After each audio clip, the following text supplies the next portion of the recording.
เราสำรวมใจอย่างเดียวนั่งรถบัสกลับไป3-4 ชั่วโมงแล้วก็นั่งรู้ลมหายใจเขาออกง่วงก็หลับไปตื่นมารู้ลมหายใจใหม่โอ้โหเป็นขบวนรถที่นะ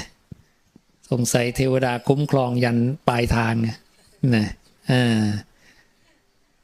เพราะอานิสงส์ของการภาวนาเป็นยังไงใช่ไหม โยมเจริญเมตตาเนี่ยนะพระเจ้าบอกหลับเป็นสุขตื่นเป็นสุขไม่ฝันร้ายเป็นที่รักของพวกมนุษย์เป็นที่รักของพวกอมนุษย์เทพพยดารักษาไฟก็ดียาพิษก็ดีศาสตราก็ดีไม่ต้องบุคคลนั้นมีสีหน้าผุดผ่องไม่หลงกระทำกาละถ้ายังไม่บรรลุคุณวิเศษที่ยิ่งขึ้นไปย่อมไปบังเกิดในพรหมโลกเห็นไหมอันนี้ส่งต้องเยอะ11อย่างในการที่เราเจริญสมาธิเจริญเมตตาเจริญภาวนาอยู่เนี่ยนะเทพพยดารักษาไฟก็ดียาพิษก็ดีศาสตราก็ดีไม่ต้องบุคคลนั้นไม่มีอะไรมาทำอันตรายเราเนี่ยเห็นไหม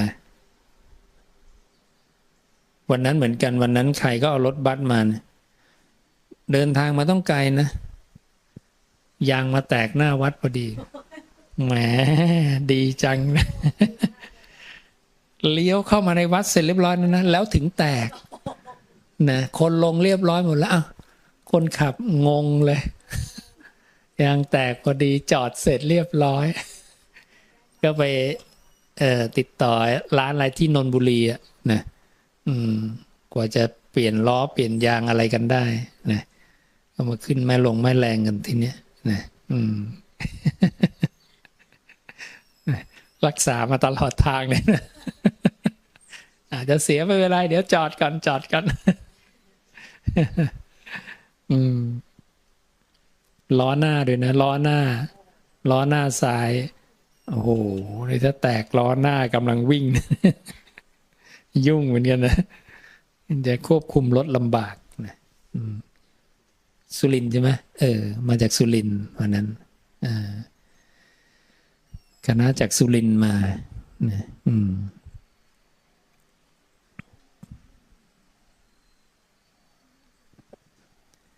นี่ยปฏิบัติธรรมไปเถอะไม่เสียหลาย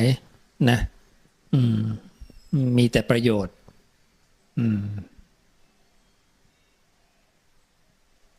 มีอะไรก็จะให้ไปเนี่ยนิรชานวิชาไหมหรือมีกันแล้วมีแล้วเหรอ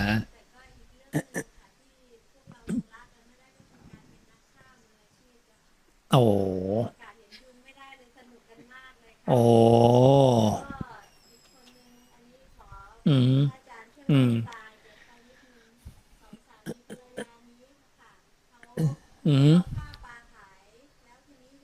อ๋อโยมอยากให้เลิกใจโยมไม่อยากให้เขาทำอีกแล้วเลิกอ๋อแต่ด้วยอาชีพด้วยความอยู่รอดต้องฆ่าอยู่อยากให้พระอาจารย์ช่วยให้กำลังใจว่าเลิกฆ่าแล้วเขาอ๋อเอาตรงๆให้กำลังใจอุ้ยเคยแนะนำมาแล้วแม่ค้าฆ่าปลาในที่นั่นน่ะที่ไปที่ศรีราชาชลบุรีน่ะเดี๋ยวเลิกเลยอันนี้ไม่ทำละแล้วก็รวยวันรวยคืนนะกับดีนะวิบากอย่างเบาของผู้ที่ทำปาณาติบาตเนี่ยพระเจ้าบอกอายุจะสั้นนะเราจะได้เป็นคนอายุยืนไม่อายุสั้นนะเราอย่างนี้นะก่อนที่จะเลิกเนี่ยบางทีมันเลิกปุ๊บปั๊บมันลำบากนะเราก็ต้องสร้างเหตุสมปรารถนาก่อนผู้เจ้าให้สร้างศรัทธาศีลสุตตะจาคะปัญญาทำ5ประการเนี่ยให้มีในตนจากนั้นเนี่ยให้ตั้งจิตอธิษฐานจิตเจริญจิตให้ตั้งความปรารถนาพระเจ้าบอกความสำเร็จแห่งใจเนี่ยมันจะเกิดขึ้นได้นะผู้นั้นจะสำเร็จสมปรารถนาด้วยทำ5ประการนี่คือวิธีที่พระเจ้าสอนเราไม่ต้องไปวิ่งบนบานศาลกล่าวอะไรด้วยการอ้อนวอนเพียงอย่างเดียวต่อสิ่งศักดิ์สิทธิ์ เพราะว่าสัตว์โลกเป็นไปตามกรรมไม่ได้เป็นไปตามสิ่งศักดิ์สิทธิ์นะพระเจ้าบัญญัติไว้นะไม่มีอะไรศักดิ์สิทธิ์ที่จะดลบันดาลให้คนนี้รวยคนนี้จนคนนี้ป่วยคนนี้เจ็บคนนี้ตายพระเจ้าบอกไม่มีแต่สัตว์โลกจะเป็นไปตามกรรมกายกรรมวจีกรรมมโนกรรมอันนี้แหละเรื่องจริงนะอันนี้ถึงบอกว่าใครรู้จริงในโลกนะพระเจ้ารู้จริง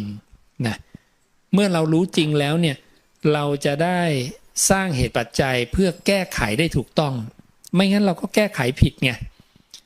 เรานึกว่าเราทำไม่ดีเสร็จแล้วเดี๋ยวเราไปบนไปบวงสรวงแล้วก็จบกันนะดับได้มันไม่ได้นะ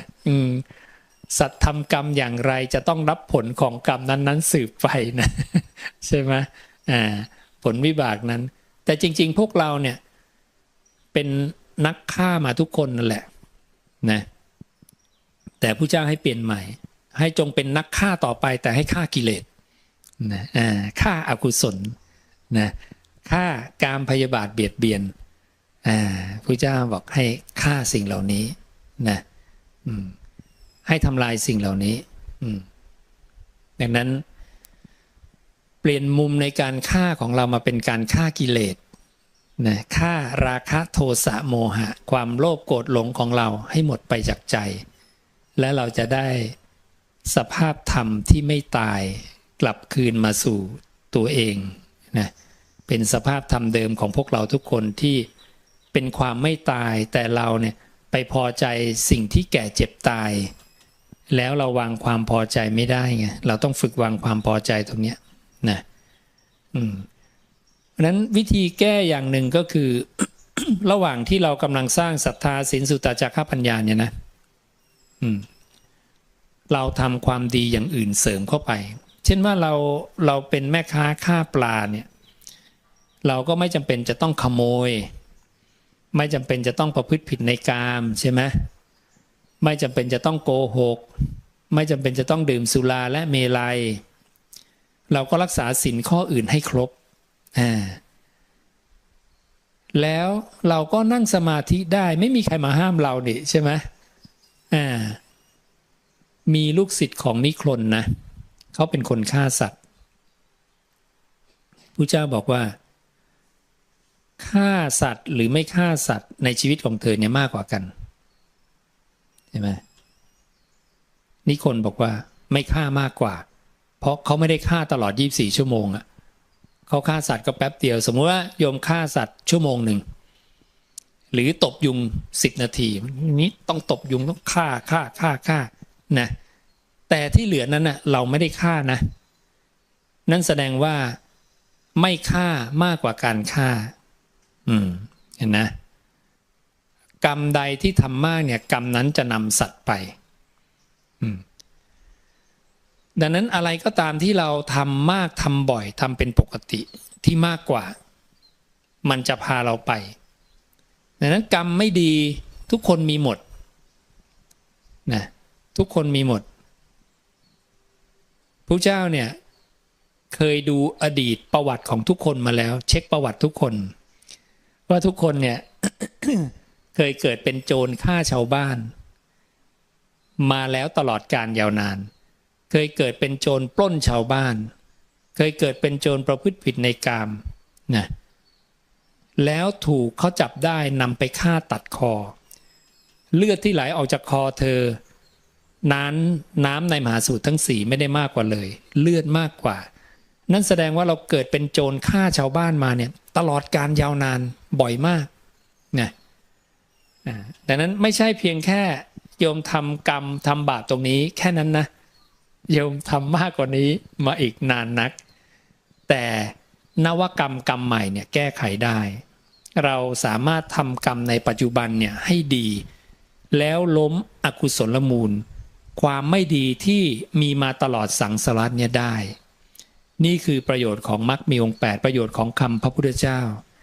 ที่จะนำพาให้ชีวิตเราเนี่ยมีความสุขขึ้นพ้นจากความทุกข์ความกังวลเราจะไม่มีแล้วเราก็ตั้งความปรารถนาว่าขอให้เราเนี่ยพ้นจากอาชีพนี้นะขอให้เรามีอาชีพใหม่ทำเงินได้มากให้ร่ำรวยนะ อีกอย่างหนึ่งก็คือต้องฝึกเป็นผู้ไม่มักโกรธนะไม่มากไปด้วยความคับแค้นใจถูกว่าแม้มากก็ไม่ขัดเคืองไม่ฉุนเฉียวไม่กระฟัดกระเฟียดไม่กระด้างกระเดื่องไม่แสดงความโกรธความขัดเคืองหรือความไม่พอใจให้ปรากฏและเป็นผู้ให้ข้าวน้ำผ้ายวดยานระเบียบของหอมเครื่องรูปไร้ที่นอนที่อยู่อาศัยประทีปโคมไฟแก่สมณะหรือพราหมณ์วิบากกรรมอันนี้จะทำให้เกิดมาเป็นผู้มีรูปงามผิวพรรณงามน่าดูน่าชมยิ่งนักทั้งเป็นผู้มั่งคั่งมีทรัพย์มากมีโภคสมบัติมากและสูงสักนะจำเอาไว้ดีๆแล้วเอาไปทำเข้าใจไหมรวยแน่นะพระเจ้าเราเนี่ยสอนวิธีรวยไม่มีไม่รวยเลยเพราะเราสร้างเหตุสร้างเหตุถูกต้องทำ4อย่างที่น่าปรารถนาน่ารักใคร่น่าพอใจหาได้ยากในโลก 1. โภคทรัพย์จงเกิดขึ้นแก่เราโดยธรรมเห็นไหม 2. ยศจงเฟื่องฟูแก่เราพร้อมมิตรสหายนะมียศแล้วต้องมีมิตรสหายแวดล้อมบริวารนะมากมายนะ 3. เราจงเป็นผู้มีอายุยืนนานนะมียศมีบริวารร่ำรวยแล้วอายุสั้นก็ไม่ดีนะแหมไม่ได้ใช้ได้แป๊บเดียวตายซะแล้วนะก็ขอให้มีอายุยืนยาวด้วยและ 4. ตายแล้วให้เข้าสู่สุคติโลกสวรรค์พระเจ้าบอกนี้คือทำ4ประการที่น่าปรารถนาน่ารักใคร่น่าพอใจหาได้ยากในโลก คนจะได้4ข้อเนี่ยได้มาได้ยากจริงไหมเพราะคนจะได้โภคทรัพย์มาโดยธรรมเนี่ยนะก็ไม่ง่ายนี่พอได้มาโดยธรรมไม่ได้ก็ไปนอกธรรมไงไปปล้นไปฆ่าไปฉกชิงวิ่งราวไปมันก็ยิ่งแย่ใหญ่เลยชีวิตยิ่งแย่ใหญ่เลยใช่ไหมนั่นน่ะนั้นตรงเนี้ย4ข้อนี้จะได้มาด้วยอย่างไรได้มาด้วยศรัทธาศีลจาคะปัญญาก็คืออยู่ใน5ข้อที่บอกเมื่อกี้นั่นแหละดังนั้นถ้าเราทำ5ข้อให้ครบเนี่ยนะทำ4ประการที่น่าปรารถนาในโลกก็จะได้มาด้วยอายุยืนมีโภคทรัพย์ได้โดยธรรมมียศมีมิตรสหายลองไปทำดูแล้วถ้าไม่ได้เนี่ยค่อยมาต่อว่ากัน แต่ถ้าได้ก็อย่าลืมกันนะถ้าได้สมปรารถนาแล้วอย่าลืมกันนะ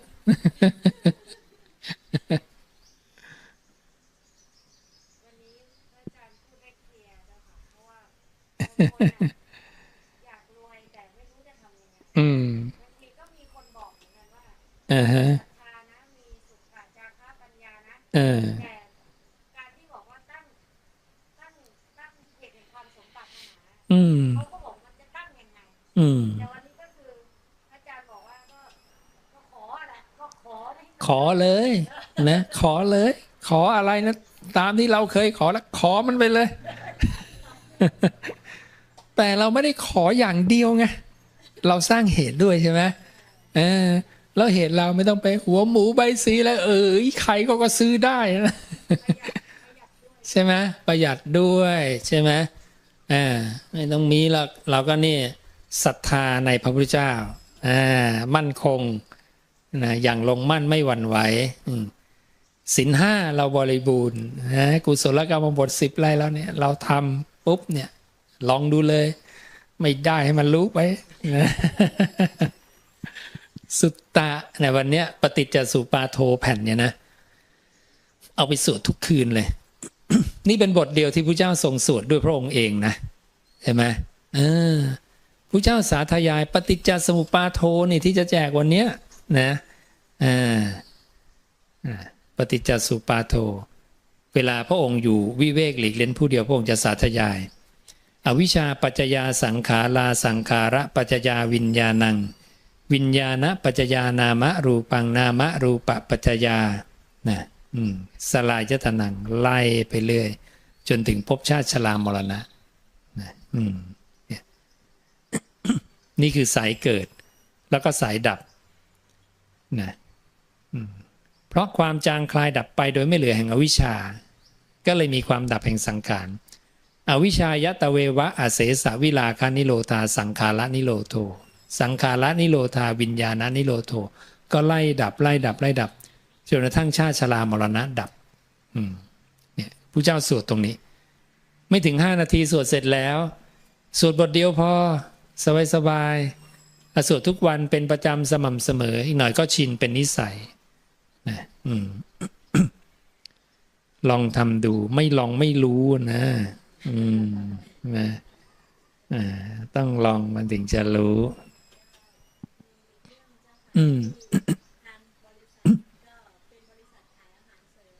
นะฮะ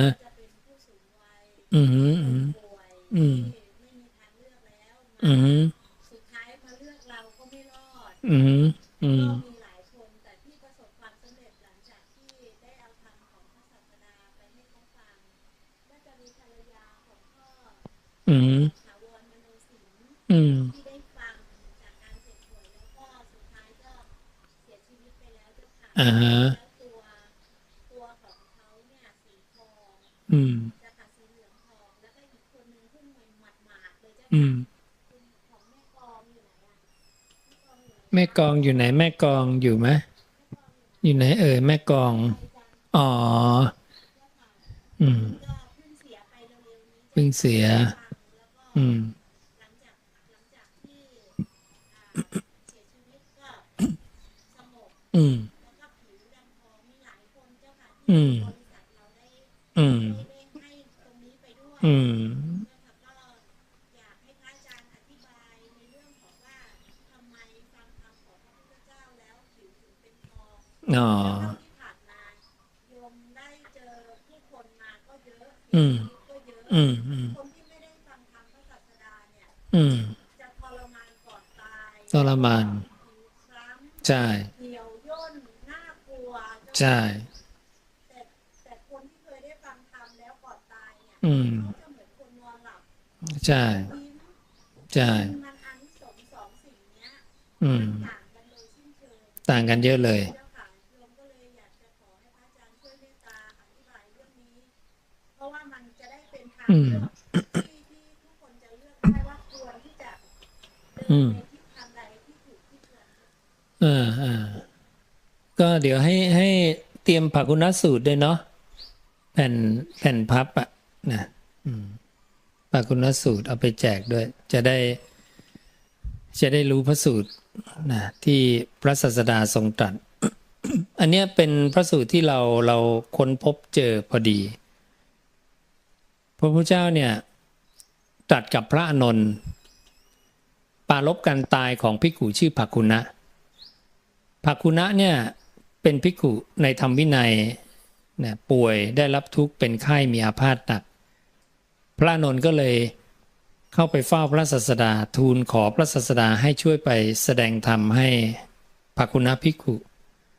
พระเจ้าก็เลยรับอาราธนาเสร็จแล้วก็ถามภกุณะเห็นพระเจ้ามาแต่ไกลก็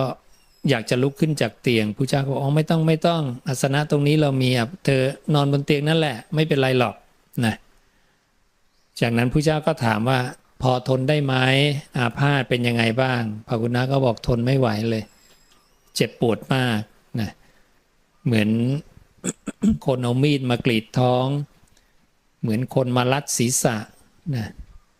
เจ็บปวดศีรษะไปหมดนะในท้องก็เจ็บปวดไปหมดก็บอกข้าพระองค์อดทนไม่ได้นะทุกขเวทนากำเริบมากนะไม่สามารถทนความเจ็บปวดพระเจ้าก็บอกภกุณะ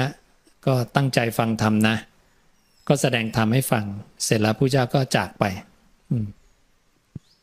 พระอานนท์ก็อยู่ดูภกุณะเสร็จจนเสียชีวิตพระอานนท์ก็กลับไปบอกพระเจ้าด้วยความตื่นเต้นปนตกใจ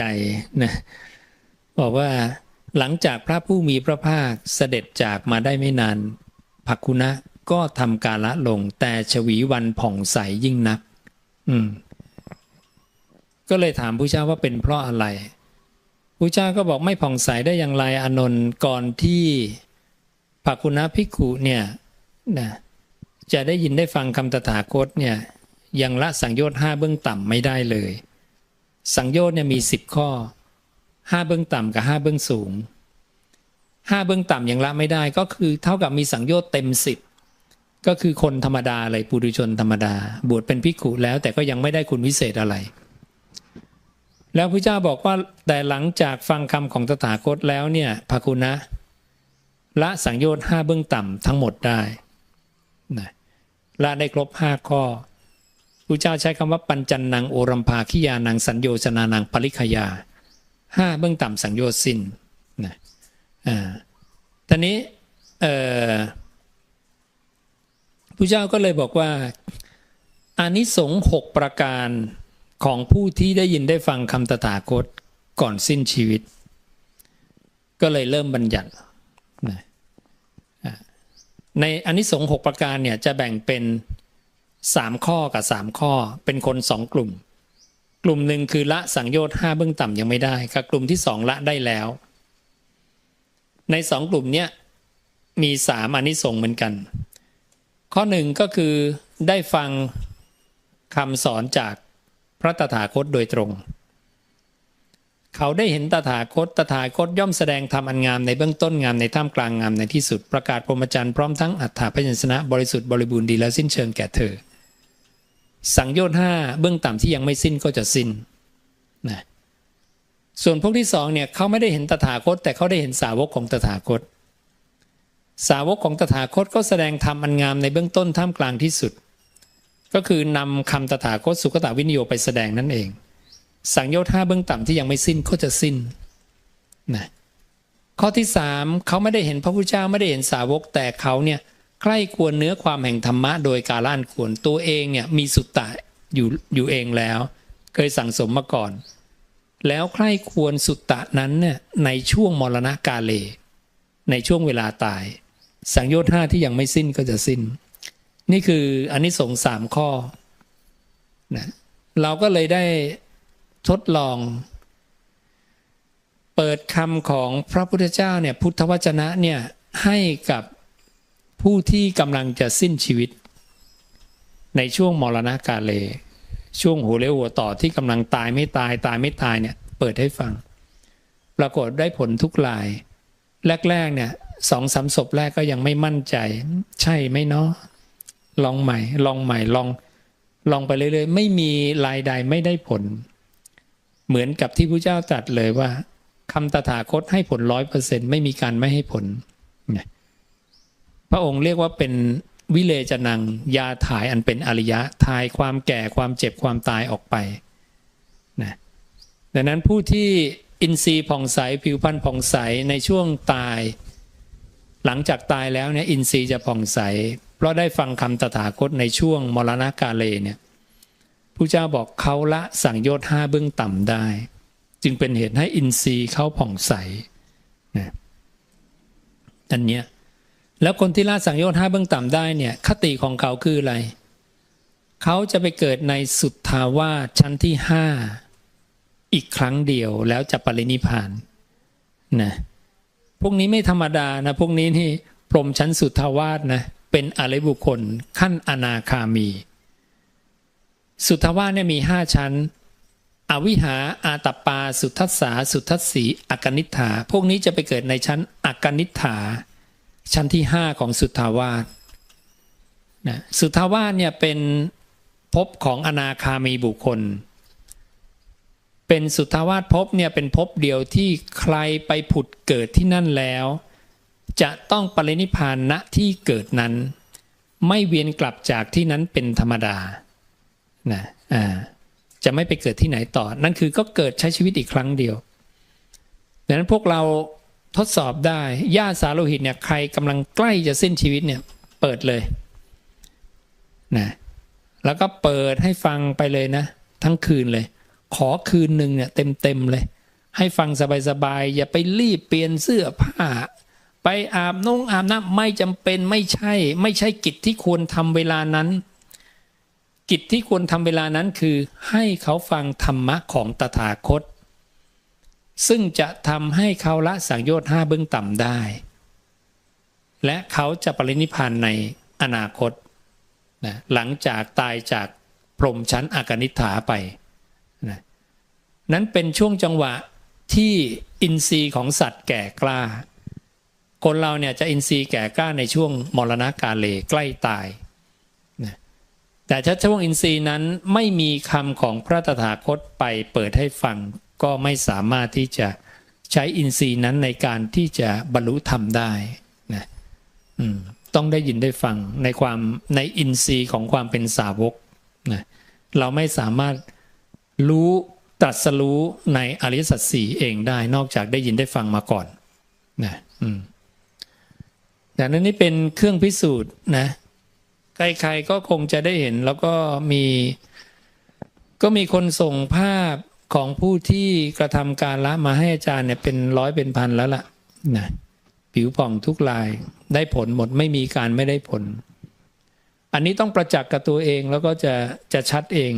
นะบางทีฟังก็ยังเฉยๆแต่พอญาติตนเองจะสิ้นเนี่ยเราลองไปให้ฟังเนี่ยยมดูนะถ้าเขานอนดิ้นนะเขาจะหยุดดิ้นเลยนะกำลังทุรนทุรายเนี่ยจะหยุดจะสงบแล้วตายเมื่อไหร่เนี่ยไม่รู้เลยเพราะนิ่งมากเพราะจิตเขาจะเป็นสมาธิไงเขาจะเกาะอยู่กับคำพระพุทธเจ้านะกำลังปฏิบัติเพื่อละสังโยชน์ในตอนนั้นนะแต่นั้นจึงอยากให้ฟังนานๆให้เขาฟังไปเรื่อยๆแต่จริงๆฟังแป๊บเดียวก็ได้ผลแล้วล่ะนะชั่วโมง2 ชั่วโมงเนี่ยได้ผลแล้วแต่แจมชัวนะคืนหนึ่งเช้าค่อยจัดการเพราะตามกฎหมายเนี่ย24 ชั่วโมงเดี๋ยวไม่ต้องไปรีบทำอะไรให้เขาฟังธรรมะสบายๆก่อนแล้วตายอยู่กับบ้านดีที่สุดถ้า ICU อยู่โรงพยาบาลนะพอใกล้ตายหมอบอกตายแน่แล้วพากลับบ้านขอกลับบ้านมาฟังธรรมะอยู่บ้านไม่งั้นนะอยู่โรงพยาบาลนะโยมจะต้องไปเข้ากรอบของเขาอะแล้วก็จะมีความเชื่ออะไรก็ไม่รู้อะมาใส่ให้ญาติสาโลหิตเราอะที่ไม่ใช่พุทธวจนะใช่ไหมเพราะเขาไม่ได้ศรัทธาในตถาคต 100% ไงเขาก็จะเบี่ยงเบนเอาอันโน้นอันนี้ตามความเห็นของปุถุชนทั่วๆไปมานะโยมก็ไม่สามารถคุมตรงนั้นได้คุมได้ยาก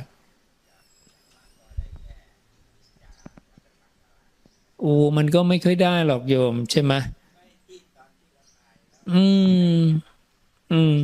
บางทีเขาก็เอาอะไรมาก็ไม่รู้ล่ะเขาก็ตามความเชื่อแต่ละคนแต่ละที่เนาะใช่อันนี้เราฟังคำพระเจ้าเนี่ยแน่ๆนอนๆเนี่ยฟังให้เต็มที่เลยแล้วก็ผลออกมาเห็นนะก็จะเป็นอย่างที่เห็นนะอินทรีย์ผ่องใสคือผิวจะขาวจะดำจะอะไรก็ตามนะออกมาจะเหมือนกันหมดคือผิวเหลืองออกเหลืองๆเหมือนผิวกล้วยหอมอะนะนั่นนะสีออกโทนนั้นหมดเลยลองดูได้นะเดี๋ยวต้องให้รอเขาใกล้ตายก่อนนะ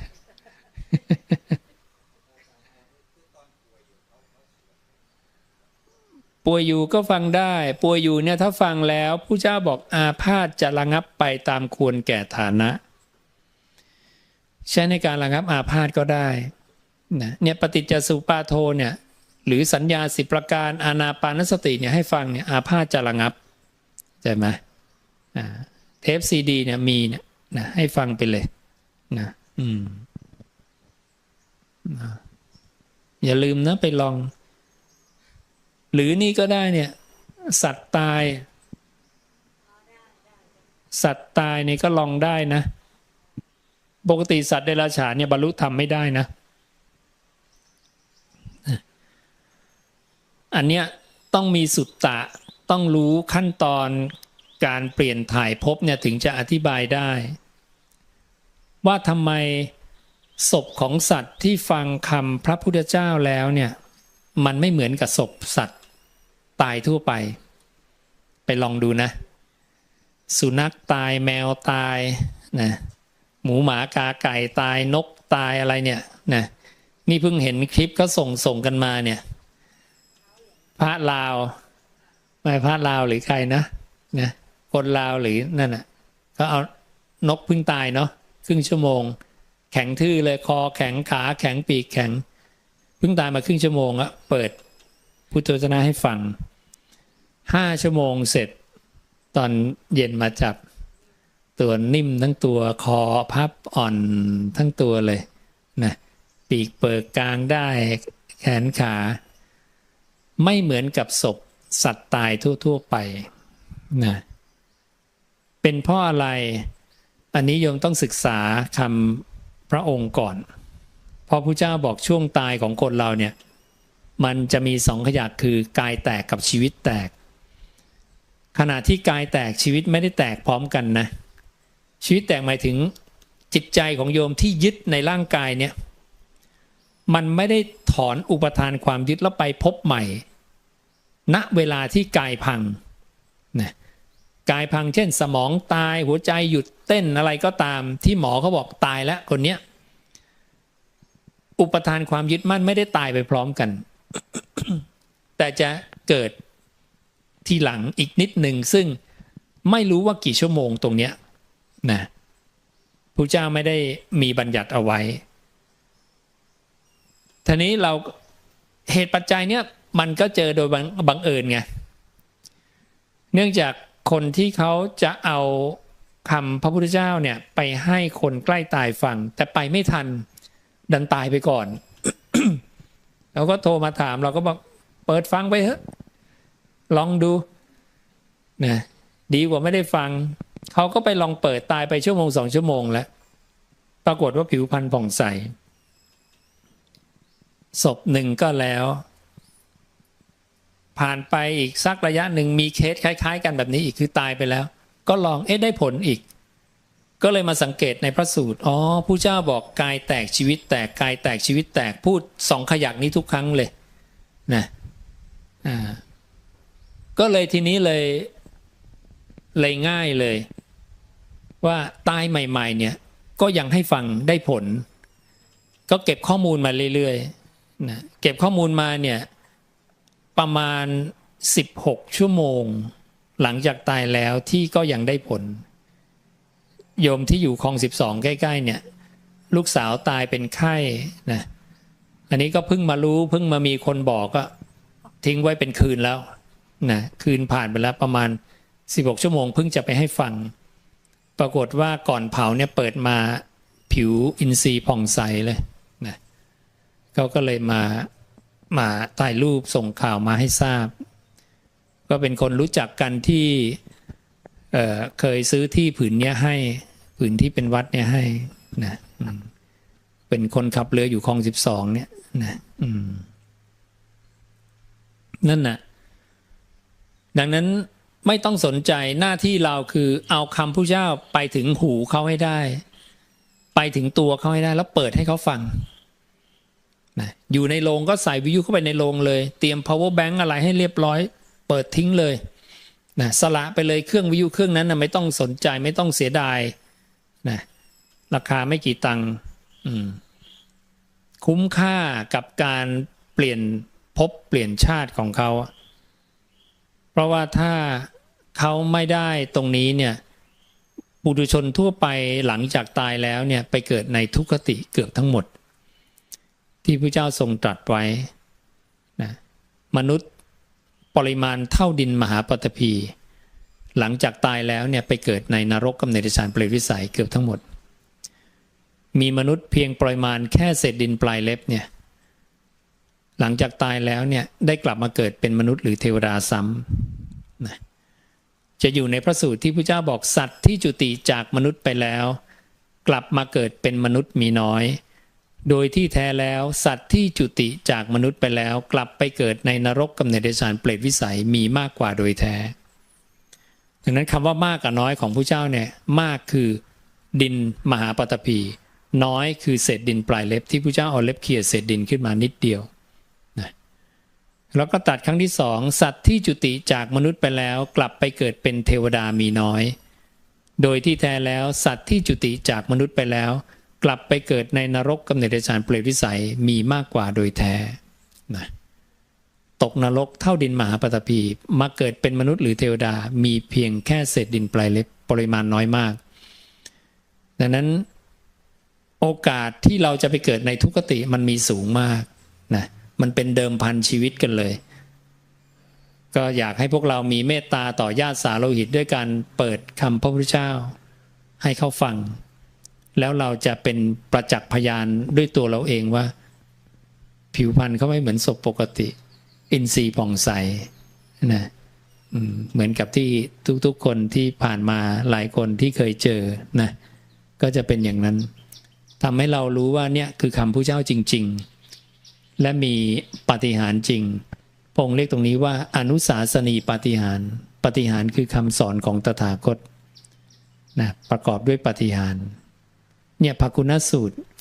ฝากให้เขาเตรียมภกุณสูตรด้วยนะภกุณสูตรสัก100-200ก็ได้นะเอาไปเผื่อญาตินะถ่ายเอกสารหรืออะไรกันต่อก็ได้นะเผยแผ่กันต่อคำพระศาสดาของเราอันนี้เป็นข้อมูล 2,000 กว่าปีนะเพราะว่าเราเอาข้อมูลนี้มาจากพระไตรปิฎกฉบับสยามรัฐซึ่งรัชกาลที่5เป็นผู้ที่ดำริธรรมโดยนิมนต์ภิกขุ100 กว่ารูปนะทั่วประเทศมาทำที่วัดพระแก้วนะโดยที่เปลี่ยนจากอักขระขอมมาเป็นอักขระสยามอักขระขอมใบลานอักษรขอมเนี่ยรัชกาลที่5ก็นำมาจากรัชกาลที่1นั่นเองนะมาเป็นต้นฉบับในการเปลี่ยนอักขระแล้วทำมาเป็นพระไตรปิฎกฉบับสยามรัฐฉบับที่รัชกาลที่5ทำเรียกว่าฉบับจปลอักษรสยามรศ112นะปี2431ถึง2436ที่รัชกาลที่5ได้ดำริทำนะใช้เวลา5ปีงานนี้เสร็จแล้วก็พิมพ์แจกจ่าย500 กว่าอารามทั่วประเทศแล้วก็แจกไปต่างประเทศเนี่ย260 กว่าแห่งทั่วโลกหนึ่งในชุดนั้นอยู่ตรงนี้นะเราได้มา1ชุดเหมือนกันได้มาจากร้านหนังสือเก่า นะอันนี้ของแท้เลยกระดาษกรอบกรับเลยนะ ต้องจับต้องประคองมากๆเลยนี่ห่อพลาสติกเอาไว้นะอันเนี้ยมีรูปถ่ายรัชกาลที่5ด้วยนะสมัยก่อนรูปเก่ามากเนี่ยของแท้ใครมาดูได้เนี่ยบังเอิญได้มาฟลุกมากเลยของเก่าคุ้มค่ามาก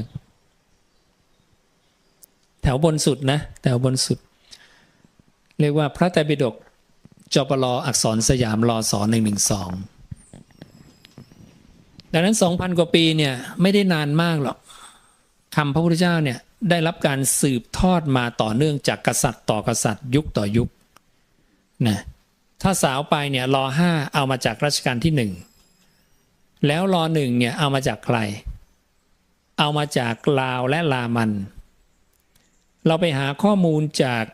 หอสมุดหนังสือเก่าที่มหาวิทยาลัยจุฬาบ้างที่ไหนต่อที่ไหนบ้างหลายๆที่เราก็เริ่มเจอประวัติศาสตร์ไงเริ่มรู้ว่าอ๋อร.5เอามาจากร.1เอามาจากลาวกับรามันลาวรามันประเทศในแถบสุวรรณภูมิเนี่ยนำมาจากพระเจ้าอโศกมหาราชนะซึ่งพระเจ้าอโศกเนี่ย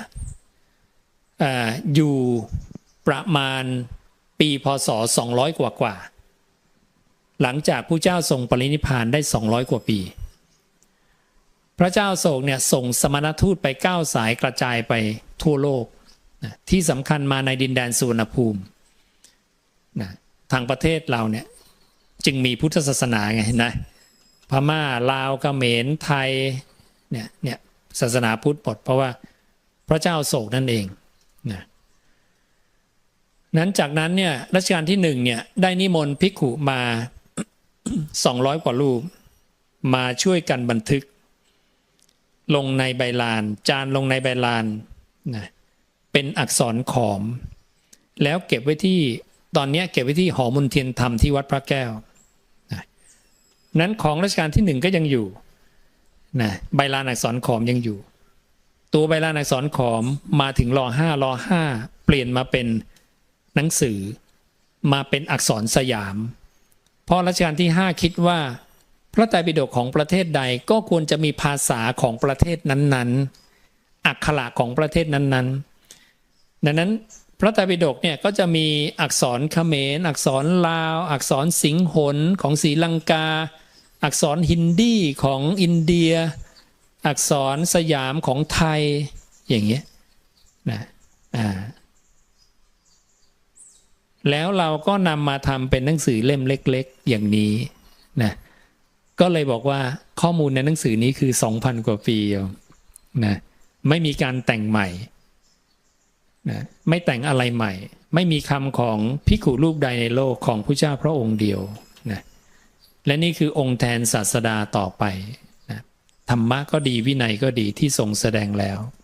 บัญญัติแล้วนะอันเนี้ยเราควรมีไว้ประจำบ้านหิ้งบูชาเราเนี่ยควรจะมีพระธรรมตั้งไว้เพื่อเคารพบูชาเพราะผู้เจ้าของเราเนี่ยเคารพพระธรรมผู้เจ้าตรัสรู้เสร็จแล้วเนี่ยท่านมองหาผู้ที่ท่านจะเคารพผู้อยู่อย่างไม่มีที่เคารพย่อมอยู่เป็นทุกข์แต่พระองค์มองว่าพระองค์ตรัสรู้แล้วเป็นผู้บริสุทธิ์ที่สุดแล้วเนี่ยท่านมองไม่เห็นใครที่บริสุทธิ์เท่าพระองค์แล้วควรแก่การเคารพพระองค์ก็พิจารณาว่าพระองค์จะเคารพอะไรดีหนอพระองค์ก็เลยพิจารณาว่าธรรมใดที่พระองค์ได้ตรัสรู้แล้วและทรงบัญญัติออกมาพระองค์จะเคารพธรรมนั้นดังนั้นพระศาสดาเนี่ยเคารพพระธรรมนะกราบพระธรรมนะนี่ก็ให้เราทราบว่าพระพุทธเจ้าของเราเคารพพระธรรมนะนั้นธรรมะเป็นของสูงสุดนะแต่ถ้าไม่มีพระพุทธเจ้าก็ไม่สามารถเปิดธรรมที่ถูกปิดออกมาได้เราก็ไม่สามารถรู้ได้นะดังนั้นนี้เป็นพระคุณของพระองค์อันยิ่งใหญ่ที่เราควรจะตอบแทนมีความกตัญญูคือรู้คุณและกตเวทีตอบแทนพระคุณของพระองค์ซึ่งพระองค์ตรัสรู้แล้วเนี่ยได้ทุกสิ่งทุกอย่างได้อมตะแล้วเนี่ยพระองค์จะต้องการอะไรจากเราก็ไม่ต้องการแล้วและเราจะตอบแทนพระองค์ได้อย่างไรพระองค์ตรัสไว้ว่าการประพฤติธรรมสมควรแก่ธรรมนั่นแหละนะปฏิบัติชอบยิ่งปฏิบัติตามอยู่นั่นแหละคือการเคารพนับถือบูชาตถาคตด้วยการบูชาอันสูงสุดดังนั้นตอบแทนพระพุทธเจ้าด้วยการประพฤติธรรมสมควรแก่ธรรมนะปฏิบัติชอบยิ่งปฏิบัติตามธรรมเนี่ยนะก็เลยฝากไว้ให้เราเข้าใจเนาะจะได้กระจ่างในธรรม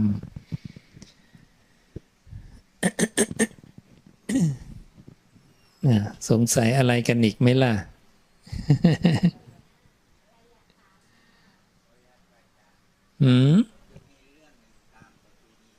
2 คนนะเดี๋ยวตรงนั้นเก็บไว้ก่อนตรงนี้ก็ตอนนี้เรามีข้อวัดของสมณพราหมณ์เราอื่นปนมาในศาสนาพุทธแล้วเราก็ไม่แยกไงเรายอมตนมอบตนในทางที่ผิดให้กับสิ่งที่ผิดปนอยู่ในนะมันเป็นอย่างนั้นน่ะเพราะผู้เจ้าเนี่ยก็บัญญัติไปหมดแล้วเรื่องพวกนี้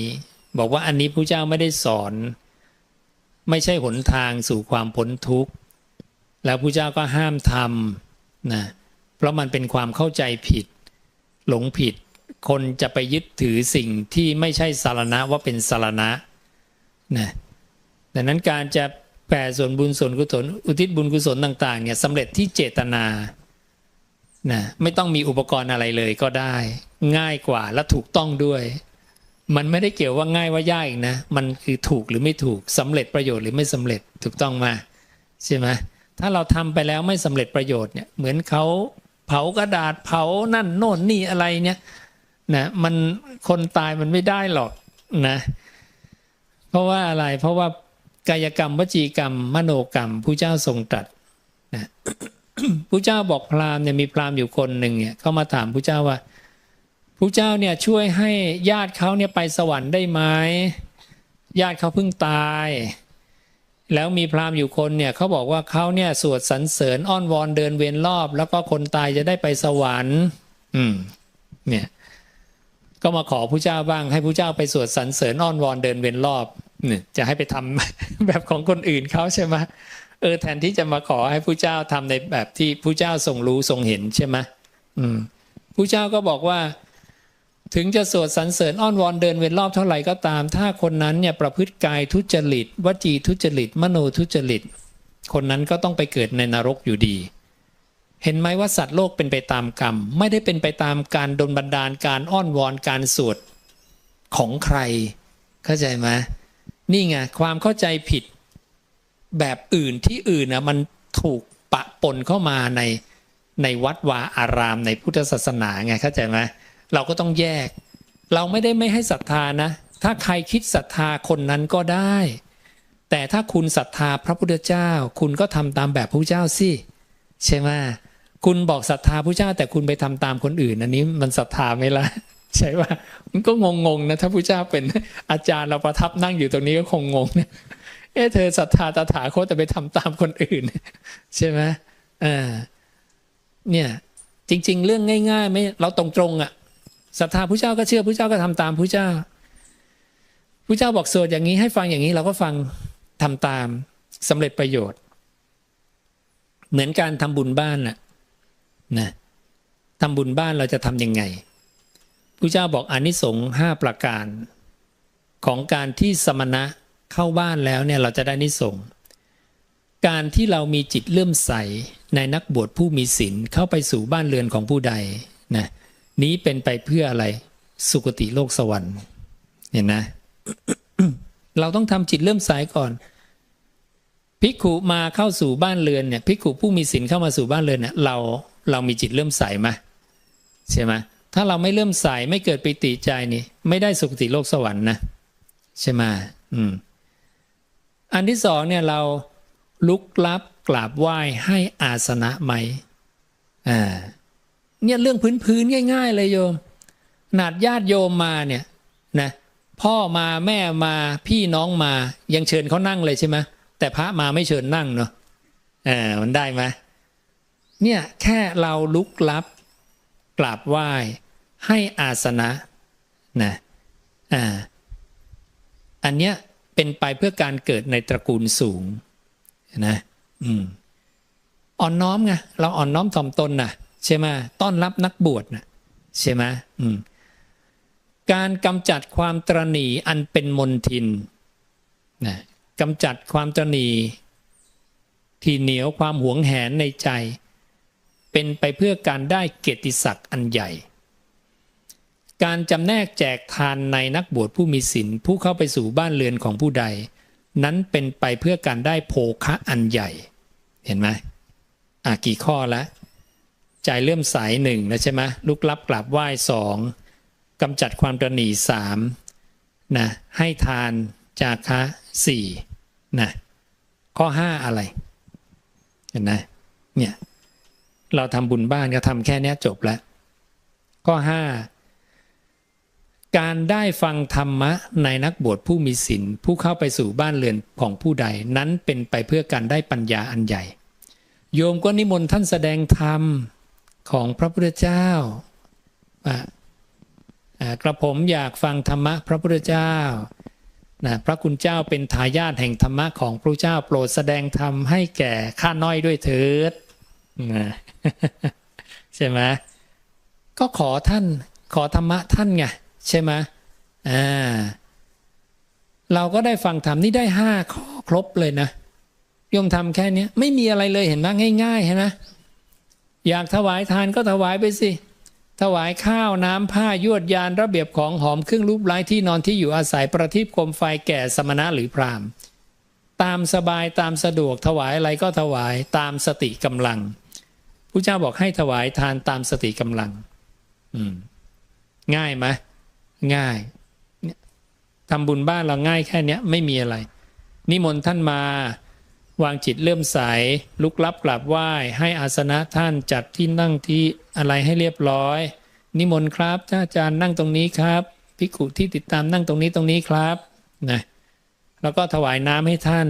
ท่านเดินทางมาเหนื่อยๆนิมนต์ท่านฉันน้ำก่อนครับมีน้ำร้อนน้ำเย็นน้ำหวานก็มีนะครับ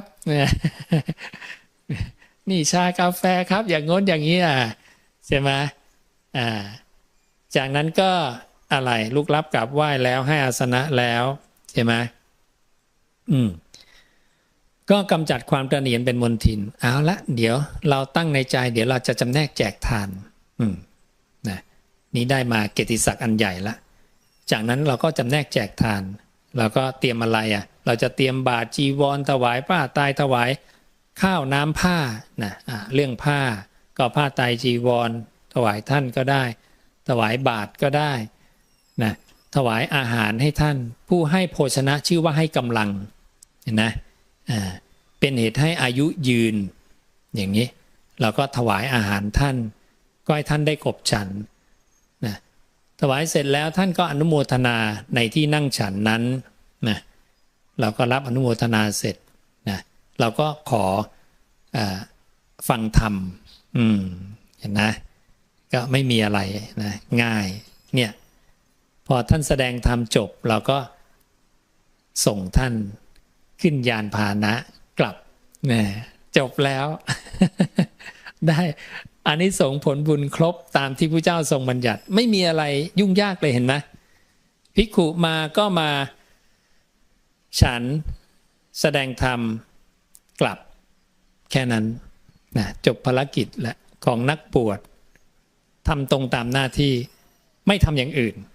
ไม่ทำนะ เนี่ยดีไหมล่ะทุกอย่างภายใต้พระสูตรหมดนะเมื่อกี้ทางโยมขออะไรนะจะถามเรื่องอะไรอ๋อคือพิธีกรรมนี้พระเจ้าไม่ได้บัญญัตินะเนาะดังนั้นก็ไม่เกี่ยวคืออะไรก็ตามที่พระเจ้าไม่ได้บัญญัติดังนั้นถ้าโยมจะถามเขาก็ได้อันนี้พระเจ้าบัญญัติไหมเขาก็ตอบไม่ได้หรอกเพราะว่าคนถามใครบัญญัติเขายังไม่รู้เลยใครเป็นคนคิดขึ้นมามันก็แบบว่าทำตามกันไปเนาะส่วนการที่มารดาและบิดาของเราเนี่ยจะได้ไม่ได้เนี่ย อยู่ที่เราสร้างเหตุปัจจัยหรือเปล่านะเรื่องของการอุทิศบุญกุศลเนี่ยพระเจ้าตรัสไว้บ้างนะการได้เนี่ยมันน้อยนะการให้ทานนะคือจะได้เนี่ยด้วยการที่เราต้องสร้างเหตุคือเราเนี่ยรักษาศีลหรือเราให้ทานนะเราทำบุญกุศลเนี่ยแล้วเราถึงจะตั้งเจตนาแต่ถ้าเราทำบุญกุศลในลักษณะที่เป็นทานที่ไม่มีผู้รับเช่นโยมให้ทานกับดวงจันทร์เนี่ยใครรับมันดวงจันทร์มันรับหรือเปล่าให้ทานกับดวงอาทิตย์อย่างเงี้ยซึ่งอาจจะมีความเชื่อในหลายๆแบบถูกต้องไหมมันไม่มีผู้รับทานผู้รับทานเนี่ยพระเจ้าบัญญัติ14บุคคลเนี่ยเริ่มจากสัตว์เดรัจฉานนะ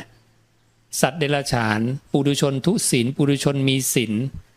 นะปุถุชนที่ปราศจากกามผู้เป็นอริยะโสดาบันสกทาคามีอนาคามีอรหันต์พระปัจเจกพุทธเจ้าแล้วก็อรหันตสัมมาสัมพุทธะนะในปาติกปุคลิก14นะ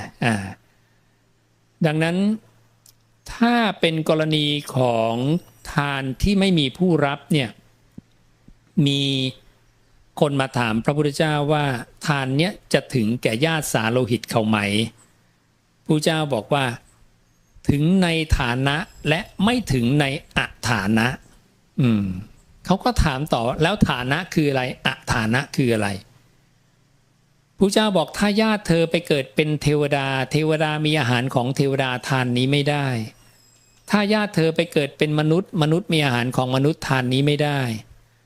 ถ้าญาติเธอไปเกิดเป็นเดรัจฉานเดรัจฉานมีอาหารของเดรัจฉานทานนี้ไม่ได้ถ้าญาติเธอไปเกิดเป็นสัตว์นรกสัตว์นรกมีอาหารของสัตว์นรกทานนี้ไม่ได้แต่ถ้าญาติเธอไปเกิดเป็นเปรต ทานนี้ถึงได้นี้ในกรณีของการให้ทานแบบไม่มีผู้รับนะแต่ถ้าเราให้ทานมีผู้รับก็ได้ทั้งหมดนะสามารถที่จะตั้งเจตนาให้ได้ทั้งหมดแค่นั้นเองหลักการไม่มีอะไรแล้วเราทำเองได้ไม่ต้องไปรอถึงวันเวลานั้นโน้นนี้ต้องเป็นบุญนั้นโน้นนี้ทำเมื่อไรตั้งเจตนาก็ได้เมื่อนั้นขอให้เป็นทานที่มีผู้รับนะและทานนั้นถ้าจะมีอานิสงส์มากเราต้องรักษาศีลวันนั้นเราก็รักษาศีลให้ดีแค่นั้นเองเข้าใจไหมนะอยากรู้อะไรอีกข้างหลังมีไหมข้างหลัง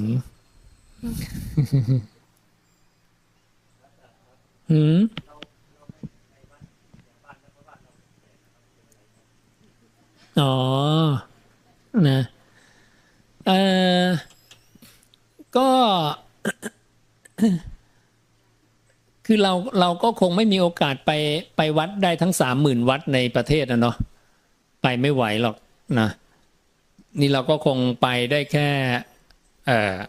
วัดที่ยังไงต้องไปถามพระเจ้าประเสนที่โกศลพระเจ้าประเสนที่โกศลถามผู้เจ้าว่าทำบุญที่ไหนดีผู้เจ้าบอกศรัทธาที่ไหนทำที่นั่นนะว่าศรัทธาที่ไหนก็ทำที่นั่นใช่ไหมโยมไม่ศรัทธาโยมจะไปทำอะไร ใช่ไหมโยมศรัทธาที่ไหนก็ไปที่นั่นแล้วท่านก็ถามว่าแล้วไปที่ไหนได้ผลมากก็ว่าพระเจ้าก็บอกถ้าที่นั่นน่ะเขาศีลดีใช่ไหมเขารักษาศีลดีประพฤติปฏิบัติดีตรงนั้นมันก็ได้ผลมากเนาะพระเจ้าก็บัญญัติเนี่ยให้ทานแก่บุคคลผู้ควรให้ลุกลับทำอัญชลีกรรมสามีจิกรรมแก่บุคคลผู้สมควรก็ต้องเลือกนะโยมเรียกโจรมาให้ทานไหมล่ะ ไม่นะเวลาให้ทุนนักเรียนน่ะเอานักเรียนเรียนตกมาให้ทานไหมไม่เพราะเขาไม่ขยันใช่ไหมโยมก็ต้องสนับสนุนคนเรียนเก่งใช่ไหมเราสนับสนุนคนดีถูกต้องไหมคนดีคนมีศีลเขาจะได้ไม่ไปทำความเดือดร้อนให้กับสังคมไงโยมใช่ไหมเราไปให้กำลังกับคนชั่วก็เข้มแข็งสิใช่ไหมนั่นแหละหลักการพระเจ้าเป็นอย่างนี้นะง่ายๆฟังแล้วมีเหตุผลนะนะ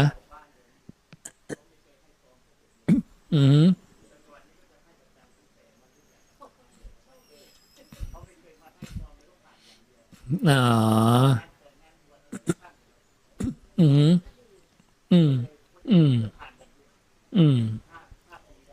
ก็อย่างนี้ได้โยมอย่างนี้ได้พระเจ้าให้ใส่บาตรได้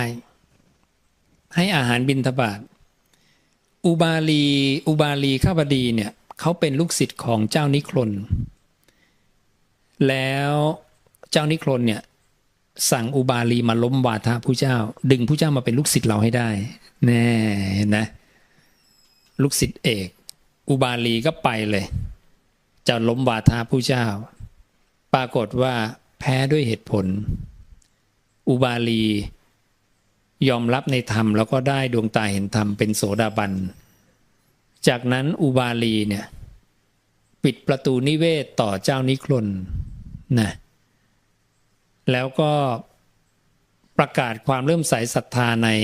พระพุทธเจ้าพระธรรมและพระสงฆ์นะอย่างไม่หวั่นไหวพระเจ้าก็บอกว่า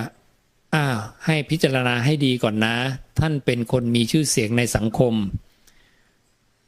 เดี๋ยว จะพิจารณาไม่ถี่ถ้วนรอบคอบเขาก็เลยประกาศความศรัทธาในพระเจ้าเป็นครั้งที่2บอกนี่ถ้าคนอย่างข้าพระองค์เนี่ยไปประกาศตรงนี้กับพวกเดรัจฉีเหล่าอื่นเขาคงจะยกธงชูไปแล้วนะเที่ยวประกาศร้องแต่พระผู้มีพระภาคยังเตือนข้าพระองค์ข้าพระองค์ก็ขอประกาศความเลื่อมใสในพระผู้มีพระภาคเป็นครั้งที่2พระเจ้าก็ให้พิจารณาว่าเธอเป็นดุจบ่อน้ำของนิครนมานานแล้วให้พึงพิจารณาบิณฑบาตที่จะพึงมาถึงแต่นั้นถ้าเขามาบิณฑบาตที่บ้านเราเนี่ย นะมาถึงบ้านเราเนี่ยเราให้ได้นะอุบาลีก็บอกอันนี้ครับพระองค์เข้าใจละ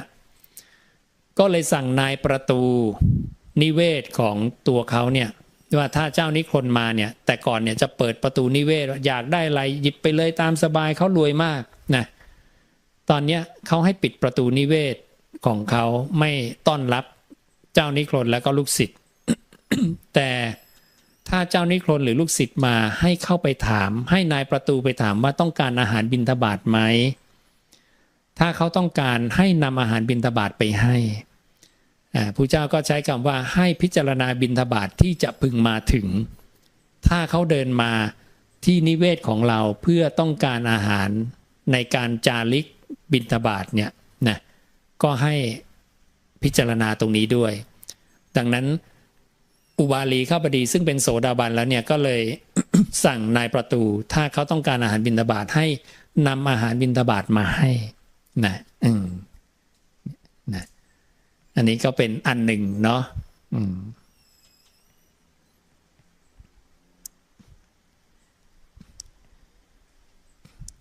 ในการสนับสนุนเนี่ยเราก็ดูนะพระศาสดาก็ให้สนับสนุนในสิ่งที่ถูกต้องนะเป็นธรรมเป็นวินัยนะ